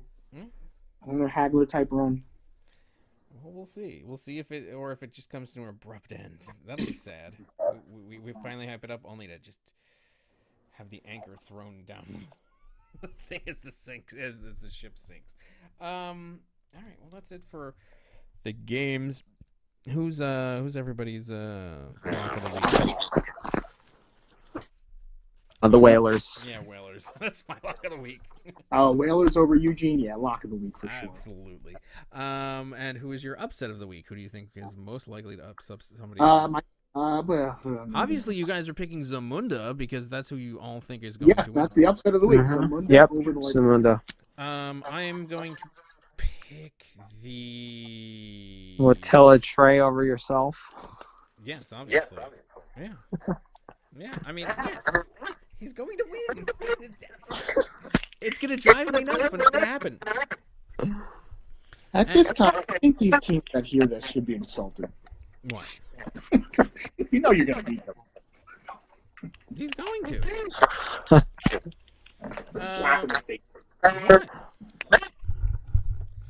All right. And what do you think is the matchup of the week?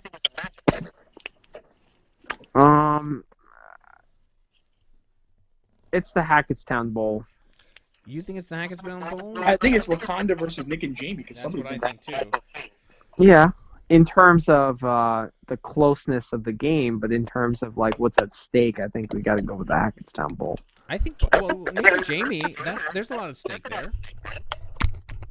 Yeah, in terms of a playoff, yeah, that's true. One of these teams gets eliminated. Nick and Jamie versus you. I mean, what's the worst that happens? One team goes down to the logjam. One team maybe has to fight for second place. No, come on. The implications of the Nick and Jamie game are way the implications are higher, but for my ego. Right. I mean, I'm not saying that you're not going to pay attention. I'm just saying who's the league going to pay attention. League. If you were in the league's broadcasting office, I mean, I guess you would make yours the flex game because you've now managed to piss off and piss on everybody in this league at this point. So they're all watching to see you go down, maybe. Whereas Wakanda doesn't really excite the national audience, but I don't know. Well, the Blues and the Monkeys, I think that's a close game too. That is a good game, actually. But I just don't feel the implications are. I mean, I don't think they're there yet. Like, I don't think they are for me. The Whalers and the Blues. I mean, they are. I mean, obviously, like if you look at it long term, the implications are huge in terms of who gets the bye and who doesn't. But I don't think it's felt as much this week. You know, like there's not the immediacy of it. Whereas there's like an immediate. Like, this game really, really matters for Nick and Jamie versus Wakanda. I think for the whole playoff picture, like if there was a game that was going to be pushed to the Sunday night game, it'd probably be you, the 1603ers until a Trey. Even though the projections are not as close as some of the other games, I think in terms of playoff implications, it's the most important game. Is it though? Because you still have the Whalers and you still have the Blues just ready to, chomp up my carcass if I lose, and if I don't, then they still Whalers. We are pretty sure Whalers is going to win, which means that at worst he's going to keep pace with me. So I don't think so. Trey's in the logjam, and he's not, though. he's at the same place as the Haglers. Well, I mean, if he goes down to 4-6 and like the Monkeys win, and then it's going to be closer. So like he's in that I think anyone from like 5 to 10 is, they're all fighting for those last 2 spots. I mean, they are. Look, all of these games pretty much have a major impact on, I just think that if I was flexing it over, I just don't think I would do mine. I don't think I'd do yours. I think I would do the Nick and Jamie versus Wakanda, just because it's like, that's it. Okay. But I'm not saying that these other games. I mean, the only one that I wouldn't. I mean, I'd move the Whalers and Dave's Secret Crush to the London game. Yeah, the 9:30 London. Yeah, the 9:30 a.m. London game or Mexico City, because everybody knows the Whalers are just going to win that one. Might as well give an international audience an opportunity to see it. Does Yahoo officially turn Q's into O's? Is there a cutoff time? Because this is ridiculous. I mean, it depends. It's not. All of these coaches have officially declared these players officially out for Sunday, yet they're all listed as questionable here. Is there? I don't know. Why don't you go read the Yahoo rule book? I don't think there is a rule book for smart coaching / accurate reporting. These guys are listed as out by their official real-life coaches. Yet they're all questionable. I don't know. This is, One of these guys, Colin Kaepernick, is questionable. He's not even on the team. I don't know. I'm actually looking this up for you now, even though I shouldn't. You should be able to Google this stuff and find it out for yourself. They're literally all of them are officially out in their descriptions, except Yahoo has them all listed as questionable. I don't know. This would take too long to research, but it's definitely somewhere to be found in there. Anyway, you could do that on your own time. I think the people have had enough. All right. That's it. I think. All right. All right. Good luck to everyone this week. Sounds good. Yes, good luck, everyone. Thank you. Except for the finest. I think good luck to everyone except the Aglers. Yeah, okay. I think I speak on behalf of the league when I agree with Geese and say good luck to everybody but the finest. All right. And maybe myself, because I know they all hate me now too. But it doesn't matter because I'm not going to have any luck. All right. So I guess that's it. We will see you next week. Thanks for joining us. Thanks to Nick and Jamie for joining us on the program. We really appreciate it. And we will see if we'll have the Monkeys or Lombardi on the show next week, depending on who wins that game. Maybe that should be the flex game of the week, since nobody wants to come on here if they don't win. All right. So thank you, everybody, and we'll see you next week. Good luck. All right. Thank you. All right. Peace out.